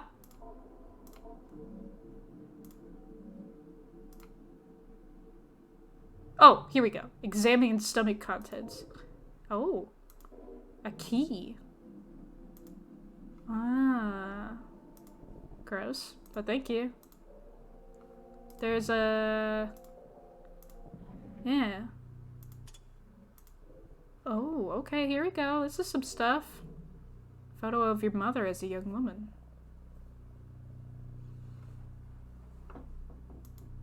Okay.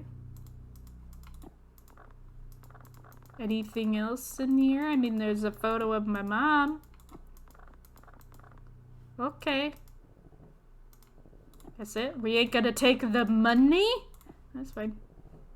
Okay. We have a key still. Maybe something else will eventually need to be unlocked. Okay. Maybe we can... Well, we still can feed him. Feed Grandpa. Here. Straw. Well, didn't it say, like... He's... Yeah, he's not gonna want to eat that until probably next week.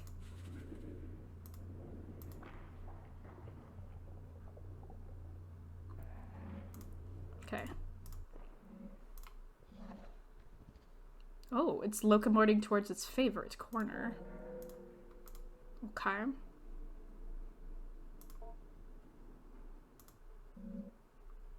Approaches the bars and begins to unknit its skin. The inner grandpa, though still not fully formed, is revealed. It may be fruitful to speak with it if it can respond.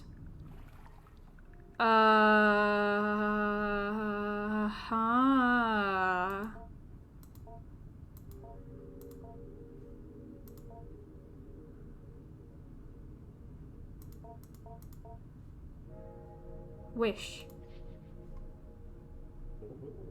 Oh god, I do not like this. Grandpa still struggles somewhat to speak due to its underdeveloped tongue, mouth, and jaw, however manages to rasp out an answer. Hunger is not enough. On the walls of the cave can be hunger transformed. Desire is fulfilled by pain. Your grandpa doesn't have the right words right now. I can only say I love you. Love is not enough, though. Desire is not enough.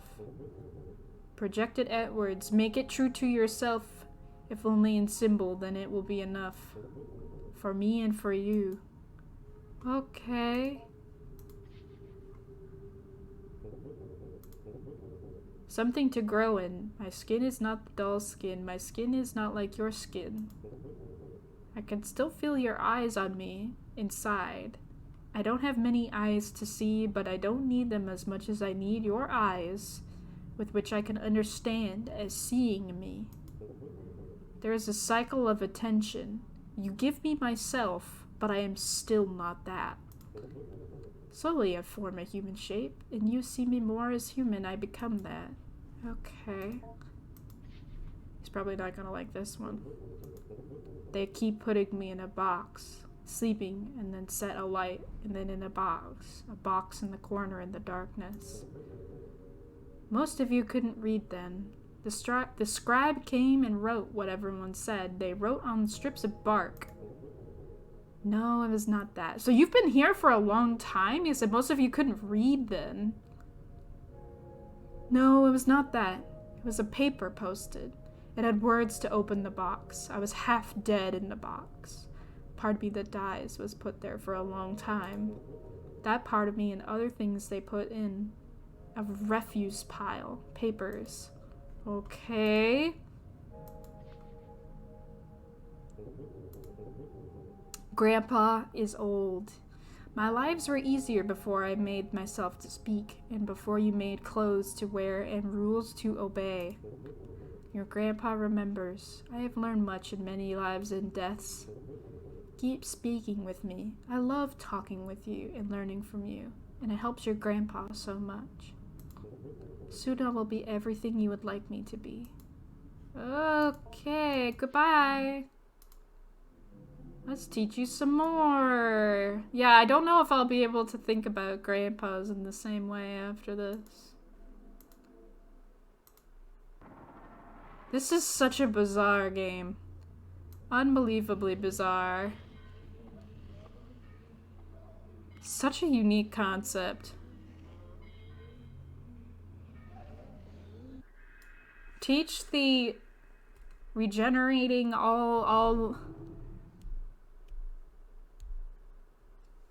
all-knowing creature in your basement to become more human through interacting with this girl. I'm gonna need more water soon. God, there's so much talking. I found out because the Game Grumps played this game and they were fucking it up, and I stopped watching it after like 10 minutes. I wanted to experience it myself.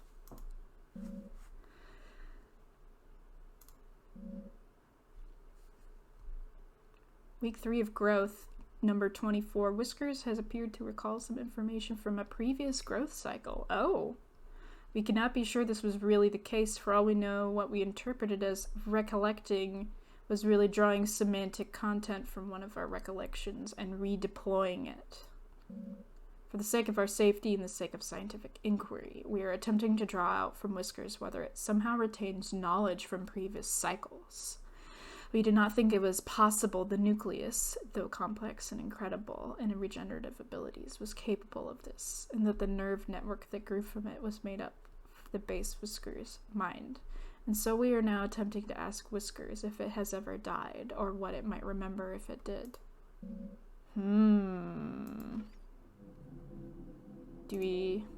That might be a good thing to ask, quote-unquote, Grandpa.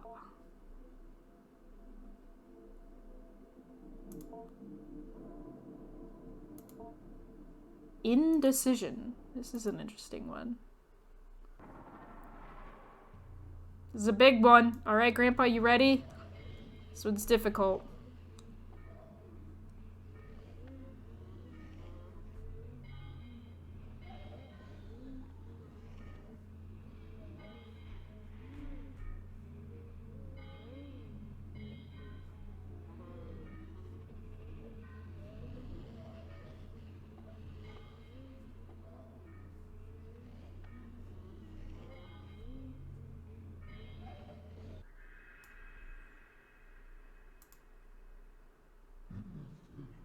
Oh, that one sounds so creepy.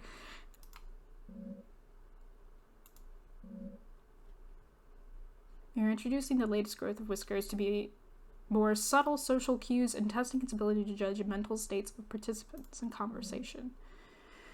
The semantic contents that flows to Whiskers via its psi field is still becoming muddled and slipped without distinction into conversation, although our intention of instilling it in solid theory of mind will perhaps make it begin to understand that we do not know what it knows or know what we are sending to it.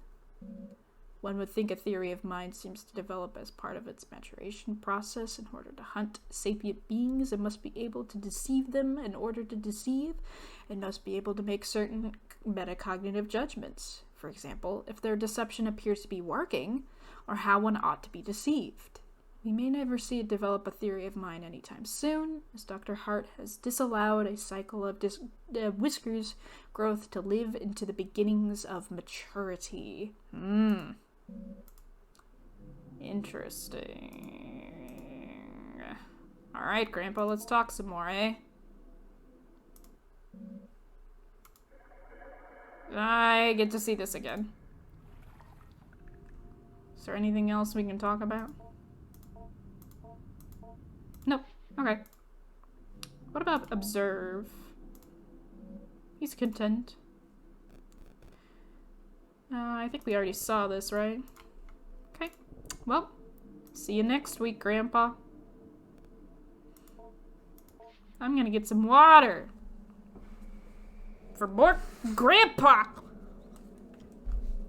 I hope people are enjoying the Grandpa audiobook.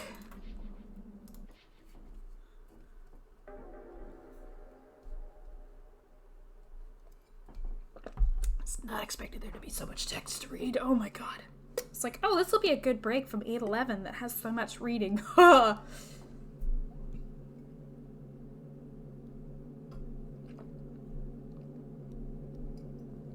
Nope. The time I have to spend compiling an evaluation on Adrienne is almost up, and I still can't say what to make of her changes in mood. It is of course the case that children of Adrienne's age are nowhere near finished learning and growing. I may have to simply be happy that Adrienne was able to improve her attitude. However, something in the odd and an occasional grotesque stories she continues to bring up still strike me as meaningful. How's your week been, Adrienne? Grandpa's almost ready. He's almost finished, sort of. Ah. He's almost as big as his shell now. He has a face, and he can talk pretty well, and almost has legs. I see. As before, I have put down the story she told me as best as I could.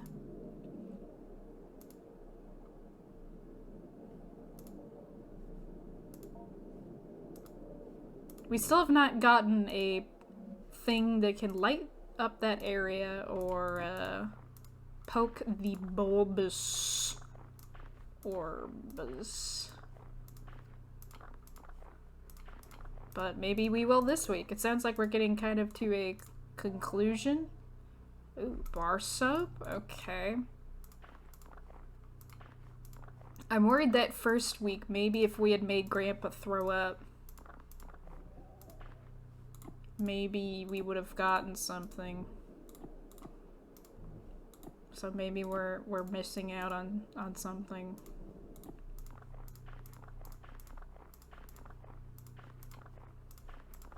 But I don't know, maybe we'll still be able to make it. Bread!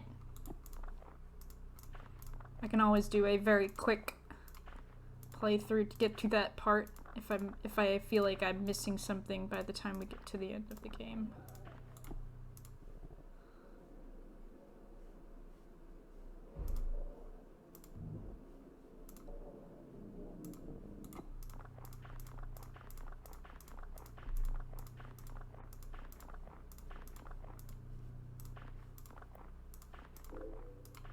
Ooh, 2 things? Mushroom.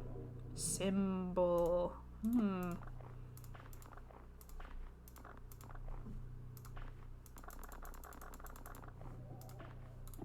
Adrienne's such a good cleaner. She's so good at cleaning things. Seems like the only way to get new items is to feed Grandpa bad things. Oh my, yeah, he's getting big.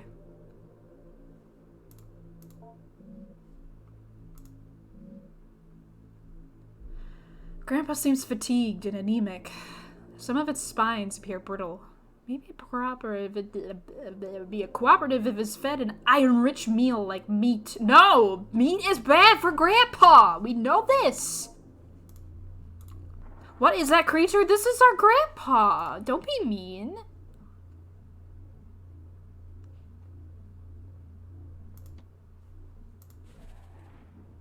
Yum yum yum, Grandpa. Eat, eat, eat.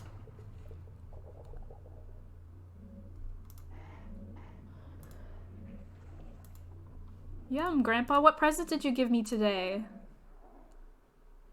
Oh, he's sad because we didn't give him a yummy today. But what did you give me? Ooh, scissors! Yay! Thanks, Grandpa. I'm gonna save so I don't die, because I don't know what's gonna happen when I pop these balloons. You carefully make an incision into the growth with your scissors. Now it's possible to take a look inside. Great. Peer into the small opening.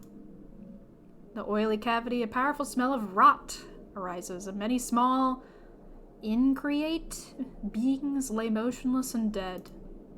However, you just barely hear the near-silent slithering of something, or maybe it's just your imagination. Oh!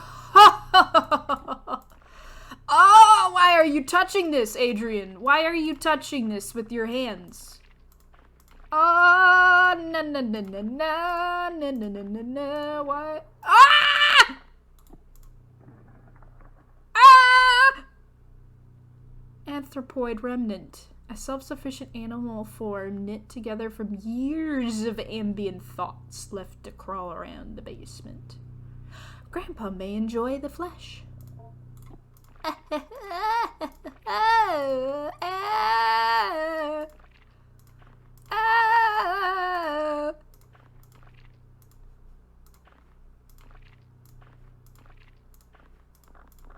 Is this just like someone's skull or like little friends? Oh, great, great. Ah, fun. Where was the other one? Is this the other one? Yep. Great. Do we get to squash around in this one too? Yep. Oh, good. Oh, good. Ah, ha, ha. I hate this. Oh, I hate this. Oh, I hate this. I hate this. Oh, ha, ha. I hate this. I'm glad I have not had dinner yet. Ah, ha. Get out of here. Remnant number 1. Okay, we got 2 friends out of that. Great. Grandpa's gonna love it. Will not be dirty again until next week. Does that mean I have to do that again? That was a thing.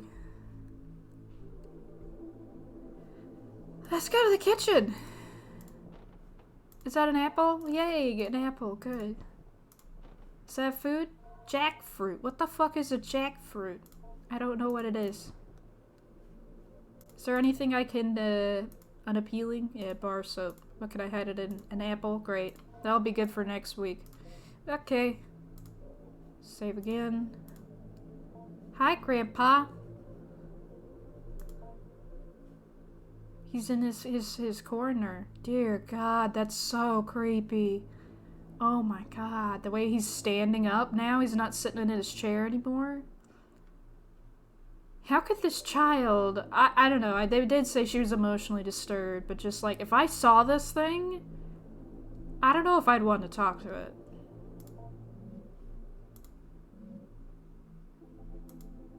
Well, we're gonna do the thing that it said not to do. Let's do the thing it said not to do. Hey, Grandpa, you want some num-nums? Oh my God, he's a little too excited about this. The meal appears to be particularly well received. The offering of flesh stirs something within Grandpa. From within the folds of its body, a wiry proboscis-like appendage begins to emerge. May be worth taking a look at after this feeding. Proboscis! Yeah? Did you just grow? Grandpa grunts in appreciation and locomotes towards his favorite corner.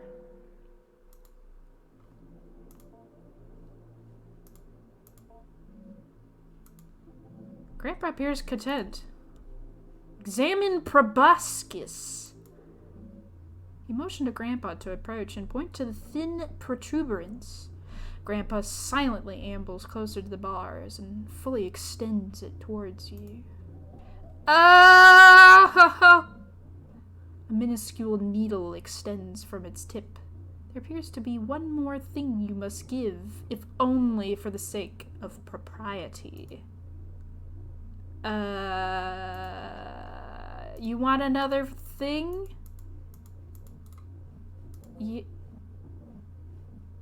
Glue? What? Okay. Oh, okay. Good thing I got these things. Hi, you want my mom doll?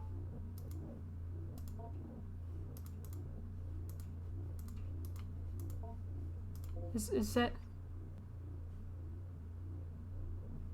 good? Did I do the good? Did I do the good? Ah, no! Oh, no! Ah!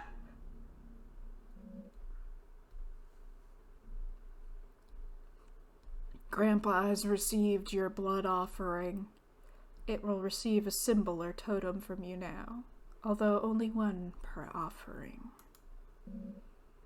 As the blood-fed proboscis retracts back into the folds of fabric, you step away from the bars. Oh, Grandpa is accepting totems. Thanks, Grandpa. Offer mother doll. Hi, you want my little paper doll I made? Grandpa's spines quickly reach out and envelop the doll before drawing back. The doll quickly vanishes within the folds of Grandpa's skin. Constructing and then offering your mother's image to Grandpa, symbolically sated by blood, instills in you a concrete sense of completion. Grandpa gives a soft, affirming grunt as it senses deep within your mind the ritual transformation of your desire. Although Grandpa must receive both a mother and father totem before the fulfillment of your wish is assured. Okay, so we gotta make a daddy too. We gotta complete the family? Okay. Sure. Okay. Okay. Hey, Grandpa, you want some more meat? Maybe I should save the meat for next week.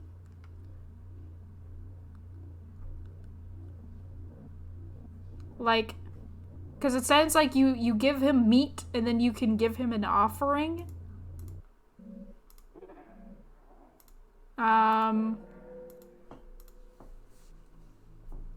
So I need to make a father thing? I don't know. I don't, maybe I should. I don't know. Let me save again. I'm paranoid. Okay. Go to Grandpa. Feed Grandpa. Here. You want the meat? I'll give you the meat. How about it? How about this? How about it? Yum, yum, yum. Here. Eat it.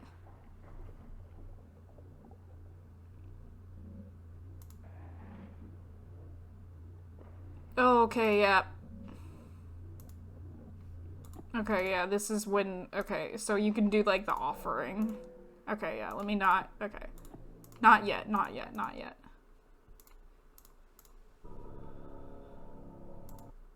Okay. So, yeah, you give him meat, and then you do the offering, but I don't have a daddy thing to give him. So, not yet, Grandpa. Not yet! Not yet!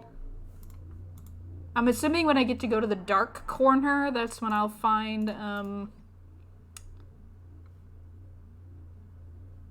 the thing. It's bone dry and very hard. Here's some moldy bread. Palatable. There you go. Nom nom nom nom nom. And I think one more thing. Cashews. Get rid of these damn cashews. Okay, I think we fed it enough.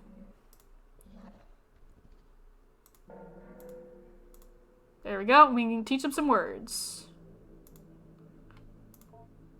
Teach. Oh, we need one more word, eh? Symbol.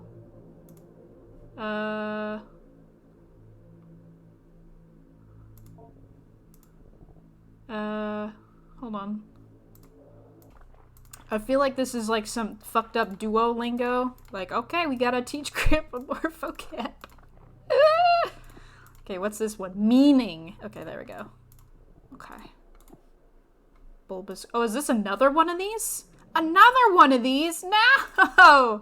No! No! No!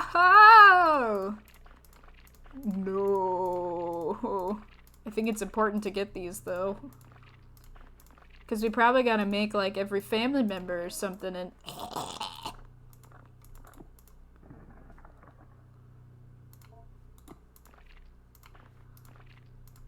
We're gonna... Next week, Grandpa's gonna get a yummy, yummy, yummy meal. But not this week.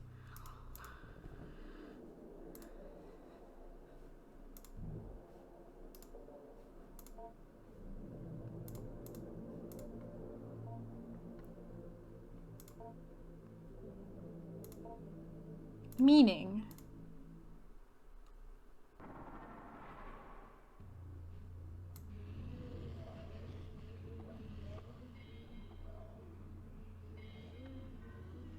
Oh, he's real good at this one.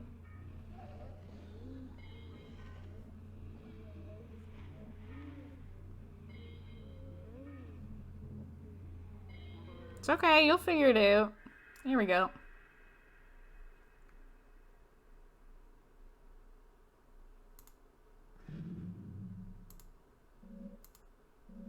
We further delve into the abstraction with Whiskers, partially, or perhaps for the most part, for the purpose of determining the origin of its recollections that precede its death. Yes, we got into that before. Dr. Hart has begun to theorize that in the process of death, the structure of Whiskers is compressed back into its morpholactic nucleus, and then later, upon reestablishing the nerve netting that is laced through its spines, is slowly reassembled and redeployed. I do not think this is the case, for I can plainly see the growth cycles in which Whiskers is not receiving our pronunciation and vocabulary lessons. Its capacity general for comprehending its environment is greatly diminished, and the stimulated conversations we carry out, Whiskers greatly struggles or does not participate. Okay, so yeah, it's not keeping like a general brain retention. So you do have to grow your grandpa's brain every time. In any case, we will press on with our lessons and heed Dr. Hart's caution regarding terminating the growth cycle before Whiskers' allotted growth time passes, or if it appears to be becoming just a little too competent at appearing human.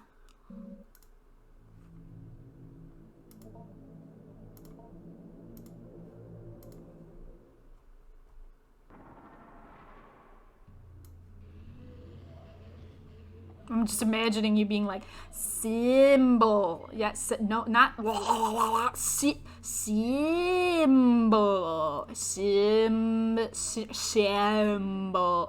Look at my mouth, Grandpa. Symbol. There you go.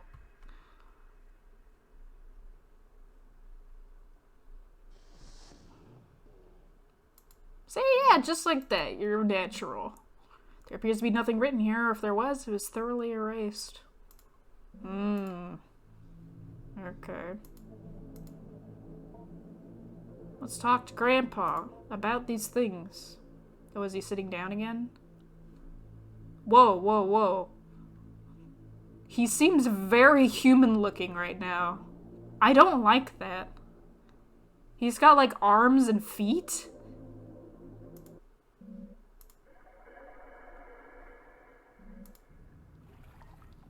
Oh, yeah, look, he's got, like, glasses. Whoa, what the fuck? Little friends. Oh my god, yeah, he's, like, different looking. Whoa, this is weird. Grandpa loudly clears its throat before gently responding in a lucid, well-projected voice. Oh, maybe I should ask him the previous questions too, since he seems to be, like, more well put together now. Ah, you're asking about my little friends? Well, yes, they come from me. They grow around me in pockets of flesh and protoplasm. Think of them like dreams. I'll explain.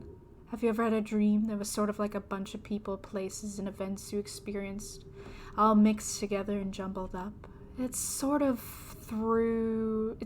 through and disposing of the refuse of the mind. My little friends are like that, refuse, and in ridding myself of them, I am casting off the excess material I did not use in developing life forms. Anyone who comes close to me, well, they are my eyes, my nose, my skin. Their thoughts become mine and shape what I make.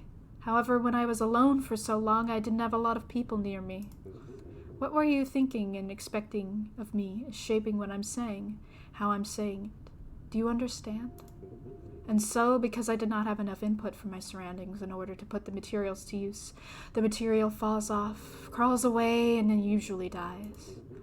I'm able to make the most of my material when someone is looking at me, projecting who I will be, like you are now. What you are thinking and expecting of me is shaping what I'm saying, how I'm saying it. Do you understand? Interesting. Ah, you're asking about language? Well, the more you taught me, the more I was able to learn myself by hearing what you are thinking and saying. A week ago, I could speak a little bit, but I was less of what you imagined me to be and not quite the talker I am at the moment.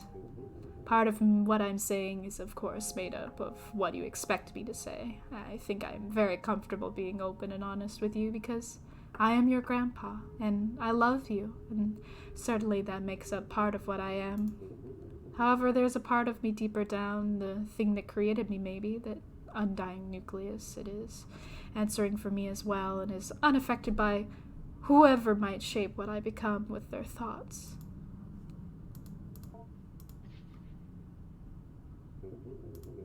Ah, you're asking about the medical waste bin.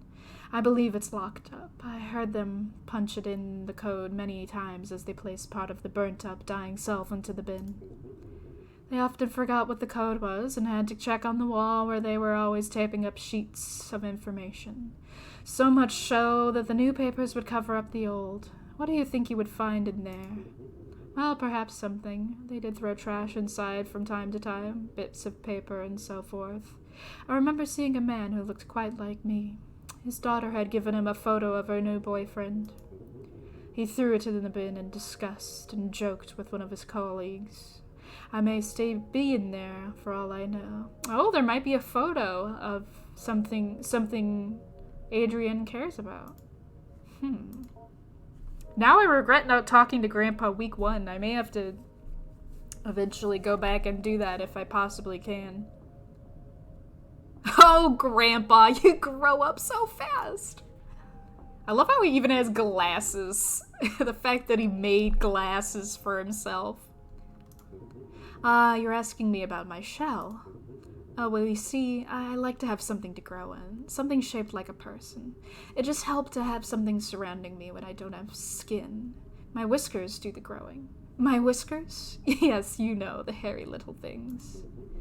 I am part of it, and it is a part of me. However, my whiskers are what heard you wishing for me to come back, and so they went to work in the shell you provided.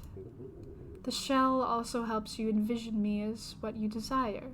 You have such a nice imagination. If I weren't in my shell, you'd have whiskers exposed and knitting together my face.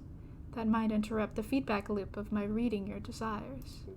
And then acting upon the desires I've read, and then once again reading your reaction. We wouldn't want that interfered with. The material of the doll you put down is a good fit. It's not the most comfortable, but it's quite flexible, and thankfully my shell was able to adjust nicely to my growth. Okay, so it's basically like an eggshell that allows them to grow on the inside and have no interference from too many things saying, I want you to be this or that. Ah, you're asking me about your wish.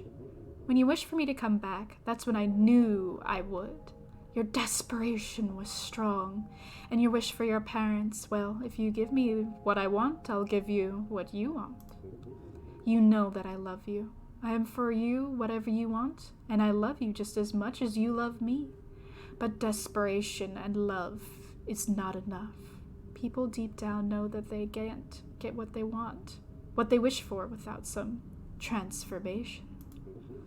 There is something that sits at the root of everyone's soul that understands the separation between them and eternity. You may desire something, but you know you will not get it without some movement on your part. So it is not enough to just wish, which you know will not work. You must wish, and a little more, to transform your intention into something that might fructify, or for desire to become reality. Yeah, that's why I'm feeding my grandpa. I'm growing him. Proboscis. Tell me about it.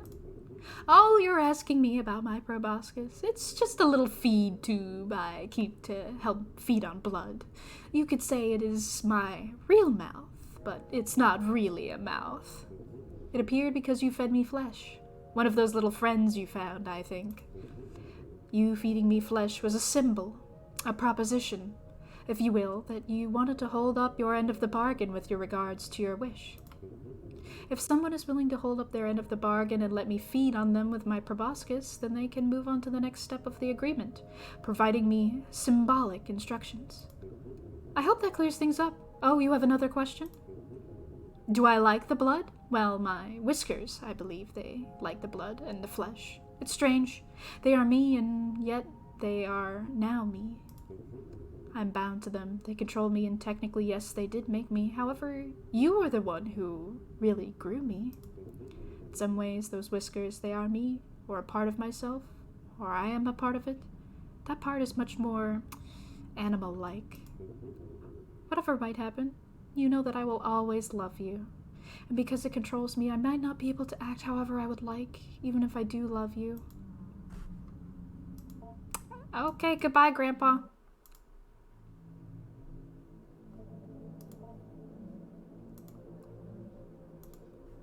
Well, see you next week. Gotta make you barf. You know how this goes.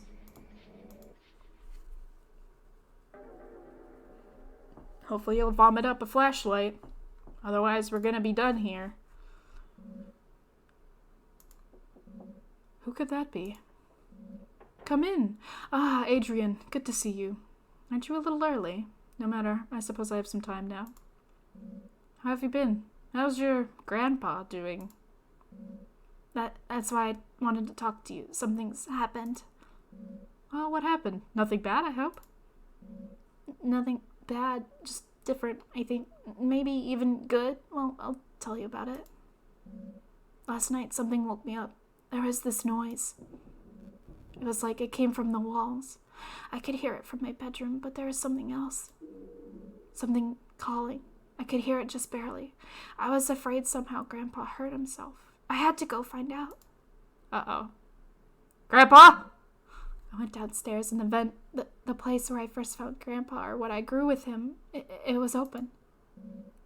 Do you remember how I told you about the vent behind the bars? I was thinking he climbed up into it. He had gotten so big. He could have done that. Maybe he had gotten trapped somehow. I had to go see. Uh-oh. Uh-oh. Grandpa? I got inside. I heard the calling more clearly. Grandpa was definitely in the vent. I could feel him hearing my thoughts. I got that weird feeling, a sense in the air. I had to go forward. Uh-oh. Grandpa? Grandpa? Uh-oh. This is like a flesh cave. The vent had stuff, the kind of slimy, hairy stuff Grandpa would leave around a lot. He was definitely close. Grandpa?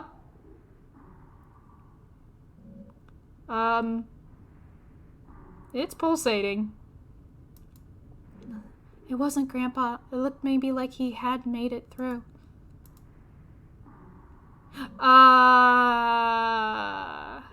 It was some corner. Had a weird mouth and had its lungs on the outside and drew in just enough air to call out. And then it just stopped. Stopped breathing. And something was hanging over me.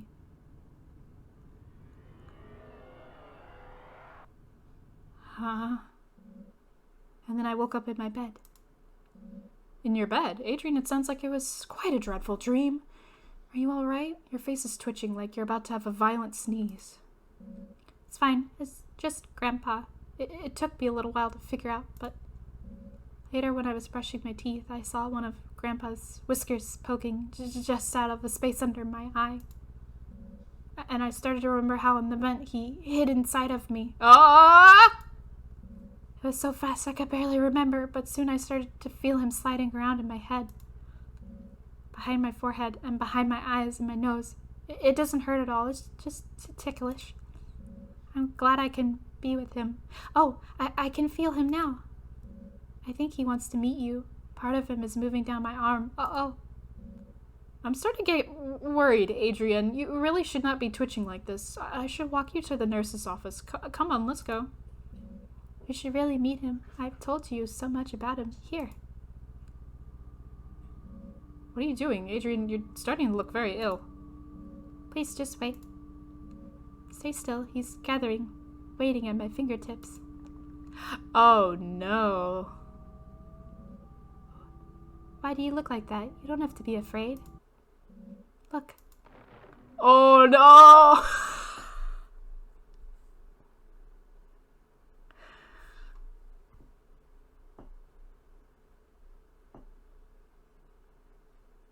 Whoa. I got the failure of fulfillment ending. Alright, so I had a feeling I needed to do something else, and I'm pretty sure I know what I messed up, so. Okay. Let's properly grow our grandpa now, so he does not consume our granddaughter. Oh my god. I'm also going to go to the bathroom real quick. I'll be right back.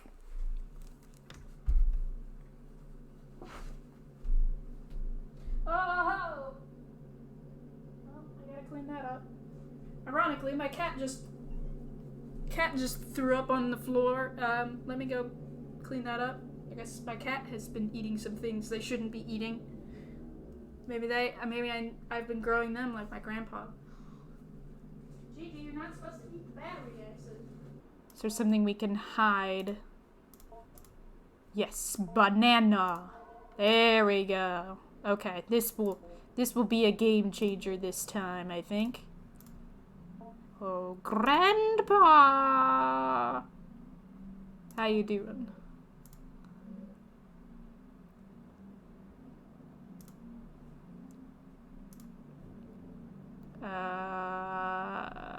No. Do you want to taste the nanner? Yum num num num.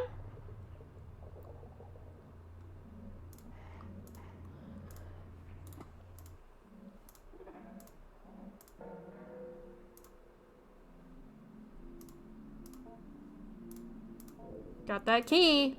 Okay. So the key goes to the cabinet. And we get the photo. Okay.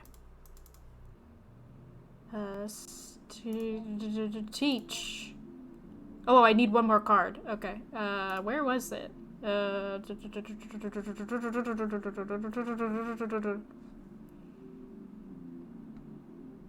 Yeah, when you feed him, he like sits in his chair and he's slightly more like... it's kind of weird. There you go. Good job, buddy. Okay. Now let's try talking to him. Attempt to communicate.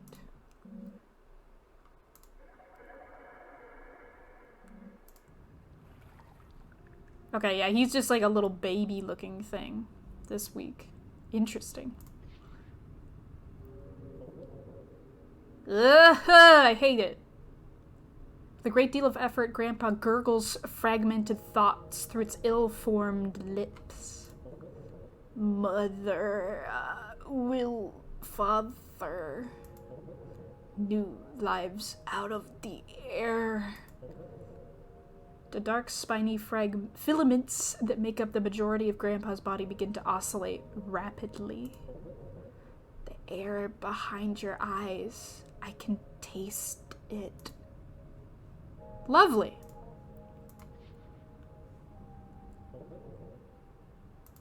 Skin, my body, all human skin around me. Give more. Grow more to fit. Great, good. It fails to produce more than a wet and frustrated sputtering noise.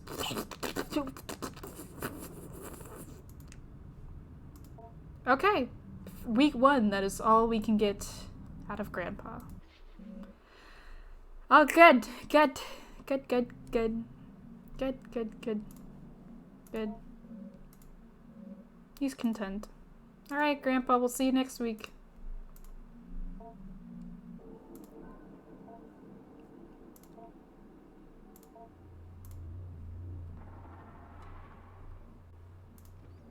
Hey, you want one of these things?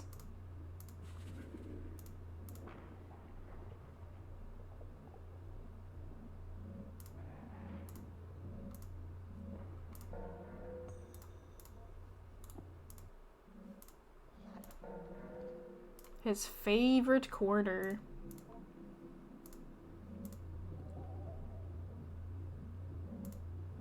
It's fine. Let's just poke it and slurp, slurp.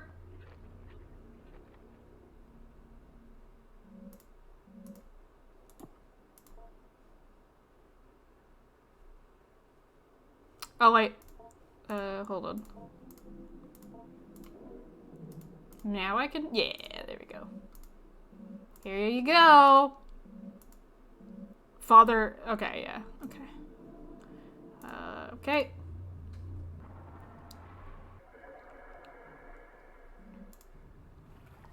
Okay, he's a little bit bigger now.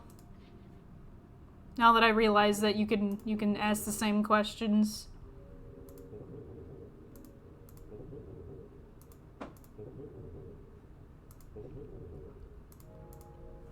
Okay.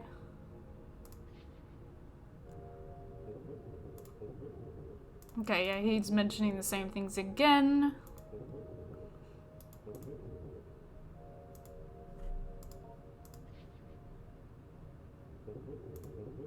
Okay, the box. Yep, yep, yep, yep. Yep, yep, yep, yep, yep, yep, yep. Yep, yep, yep, yep. Yep, yep, yep, yep, yep, yep, yep, yep.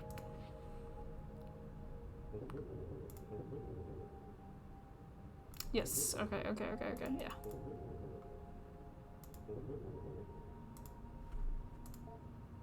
I can ask him about little friends now when he's not developed. The little ones, they grew like seeds of my body. Worms fall off my body. Thoughts falling off me. Dreams put there by others. When I was under the ground, I made only very few. Shepherds walked through the grave, and I saw them lusting for their wives, and my skin made their loving faces. I called them out into the darkness with their loved voices. One by one, I took their shapes in their skin and their blood. That was a time ago, before stone buildings, before the orders of angels and words and symbols. I'm sorry, Grandpa is thinking, and there's a little left over from others too. I am so hungry for flesh. Part of me is. I would even eat one of them that fall off of me. I can't help it, they grow off of me. They grow off and grow in the dark. Grow around me. Okay, Grandpa. Yes, that is a part like a tongue. I was lost in the mountains and so thirsty. I was walking up a hill and found a lamb and drank from it with my tongue, and I fell asleep for a long time. I woke up as a half-formed child. I had died before. My grieving mother had remade me. We had made a contract and she completed it. I do not remember more. Okay, goodbye. Alright, here's where things diverge. I think we'll be able to make more progress this time.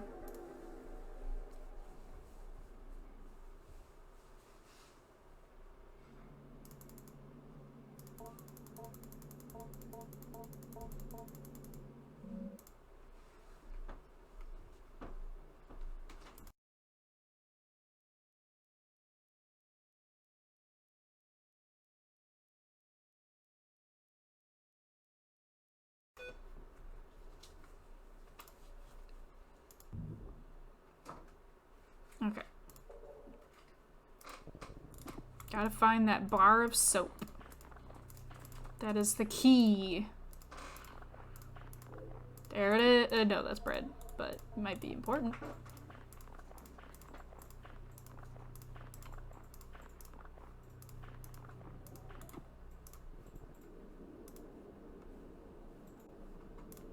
Bar of soap.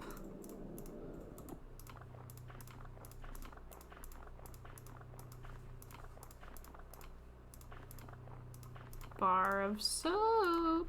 Okay, vocab. Good. Bar of soap. Mushroom. Good. Oh. I didn't get everything? Like respawned.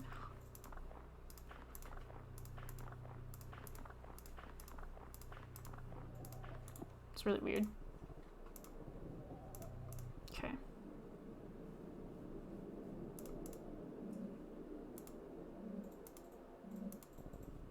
Oh my god, it's back. Oh god, I'm not gonna. Ugh.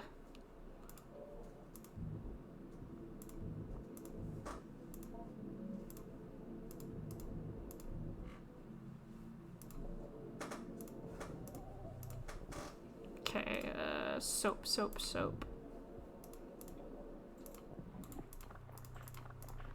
Give me the soap!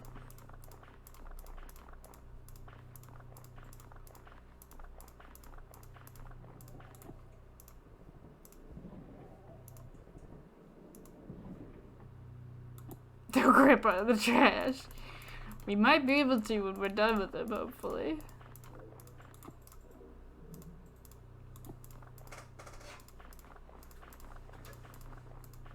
Clean Grandpa's mouth out with soap. Another one of these. I don't want to look at that right now.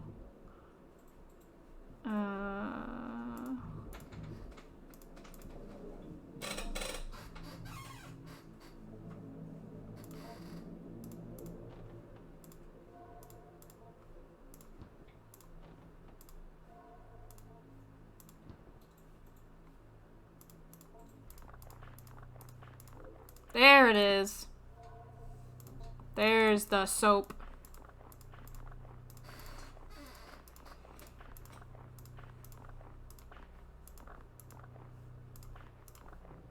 Alrighty.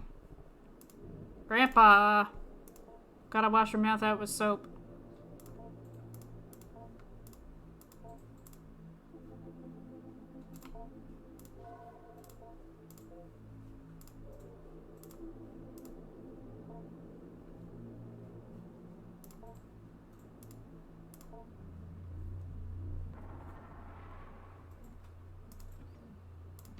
Num num num. Alright, what's he gonna throw up this time?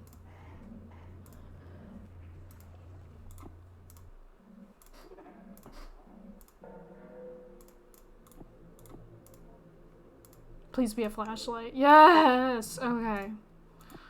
Now we can explore.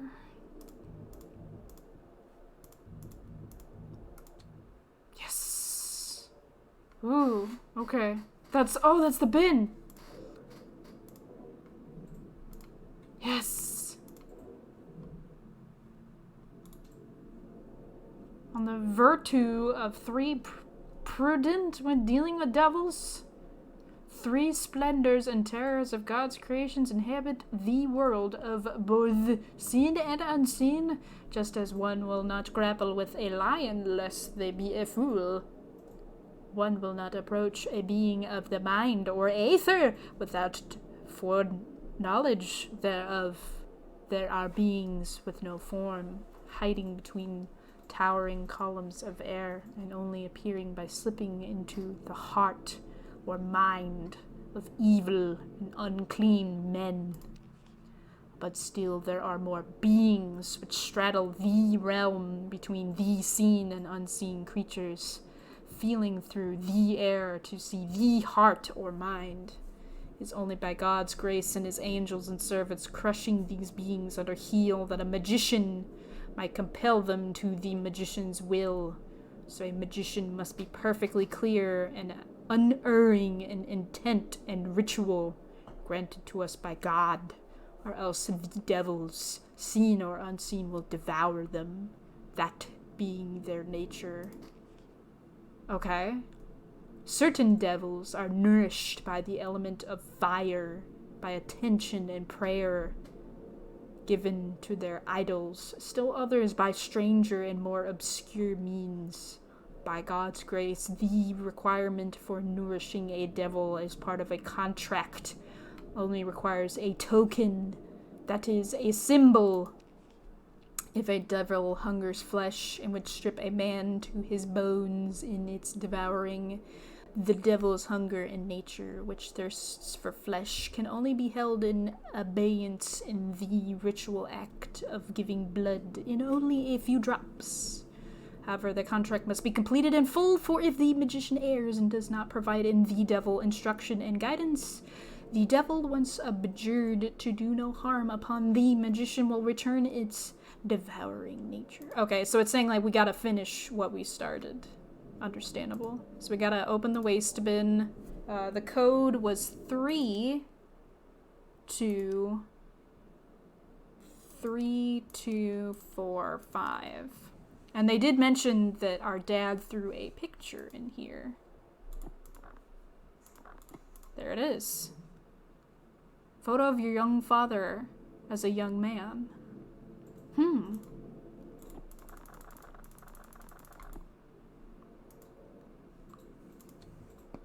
So we should be able to now make the dad and give it to the creature. We have Anthropoid 2, so we should be able to offer it. I really don't want to have to cut more of these things open, honestly. But I mean, why not? Let's just do it again in case it needs more meat.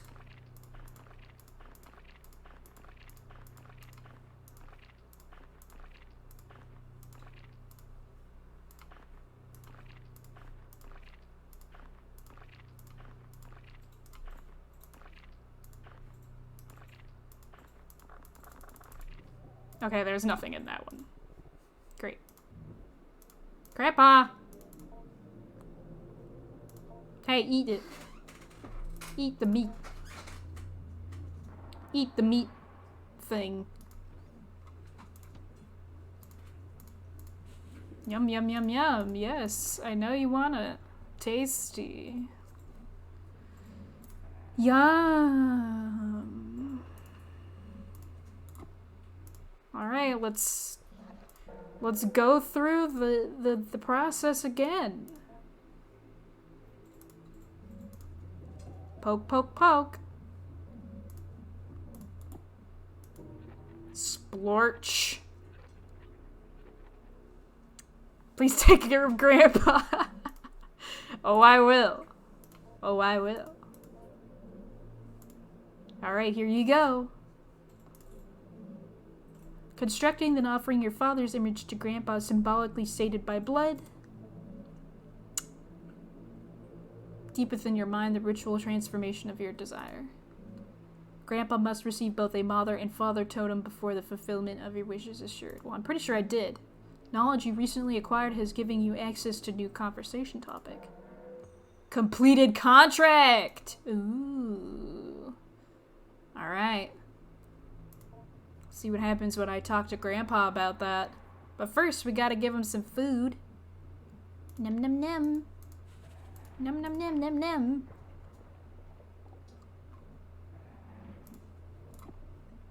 Num num num num.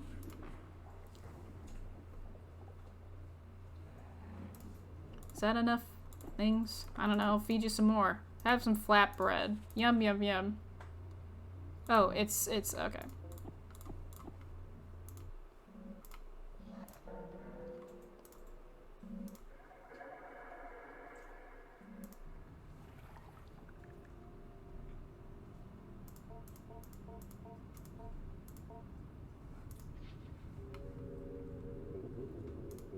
Thank you so much for completing the contract.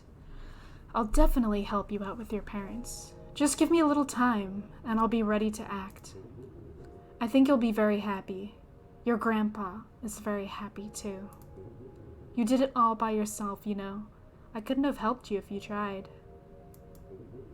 I would have really not have liked to, well, I did not want you to complete the contract.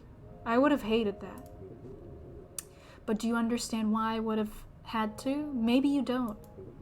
So much of your lives were made up, and yet what comes to pass was always once a fiction. You doubt yourself and your plans before they are even begun. And you believe what is in front of you as if the essence of things was not something you put there long ago. Too much doubt can suffocate even the surest thing. Only the patience and growth and nurturing does something become what it will be. As you soon shall see. Alright. Okay.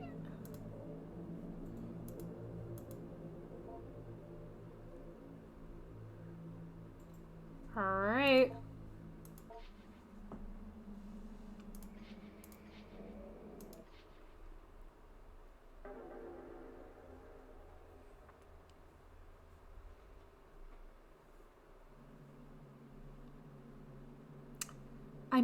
I met with Adrienne one final time in order to see if I could reach some sort of resolution regarding her emotional trouble. She's shown, in the past few weeks, according to the reports of her teachers and peers, she has shown remarkable transformation in conduct. I would also add my voice in this consensus. It seems as if in our time together she has changed for the better. I'm not suggesting our meetings were the sole source of her change. I think something has happened in her home life that reoriented Adrienne completely. It seems to just suggest as much, at least in her usually esoteric way when we last spoke. Something tells me something may have changed with Grandpa. Yes, well, something did change. I will write down her words verbatim. I went down the stairs like I always did, but I sort of felt like something was different. My parents weren't arguing, and I felt something had changed with Grandpa, too.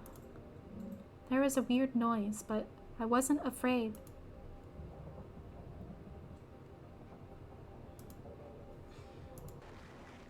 Oh.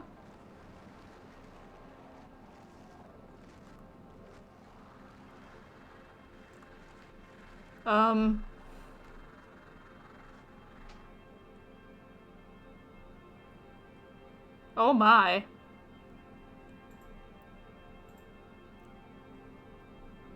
You grew two of them. I think Grandpa had to leave, but before he left, he made my parents nice. He reached inside and changed them. That was my wish. Oh! Maybe even what I was growing wasn't really my grandpa. Grandpa left what I was growing behind. He is gone now. He moved quickly out to I don't know where, but I'll always love him. I dismissed Adrienne soon after, letting her know it was a pleasure getting to know her. Despite my apprehensiveness about the speed of the turnaround she has made, I cannot see any reason why Adrienne should be considered for further evaluation. And as a counselor for Adrienne, let it be known that I believe she is of sound mental and emotional health. I'm pleased to see things turn out this way, and if I may make a brief addendum, by happenstance, Miss Richardson bumped into the Hart family the other day while running an errand. She told me the parents were a little odd, but very pleasant.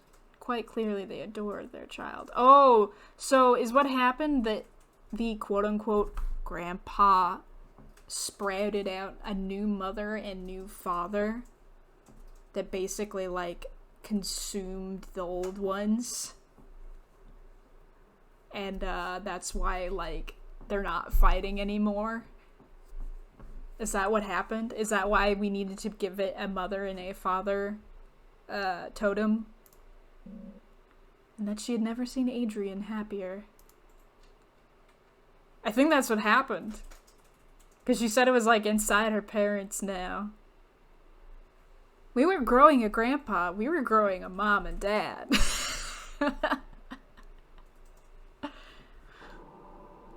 I got the fulfilled contract ending. There we go. All right. Whew. Oh boy, that was... Oh my god.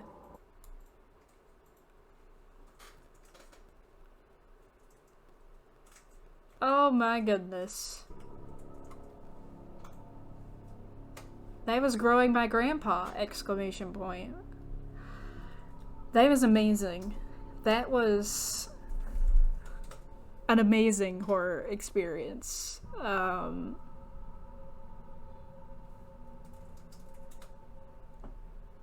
I love the concept of it. Even though there was a lot of big words thrown around in all of the files, it was very easy to kind of understand what was happening. Deeply disturbing, both visually and with just comprehending what was going on. Nice bite-sized piece. I mean, I had to read everything, so it took me about 3 hours, but if you were just playing through, it's probably about like 1.5 to 2 hours. Just from the title alone, you're instantly drawn in to the game. And the visuals and the sound design. I'm not going to be forgetting this one anytime soon. I unfortunately need to go get dinner now, but I'm not sure what I'm going to feel comfortable eating. So, yeah. Congratulations on making me not want to go eat dinner. Anyways, that was growing my grandpa. I'm excited for the next game that's going to come out from them. Hopefully it will give me the same feeling. I'll chisel your gravestone.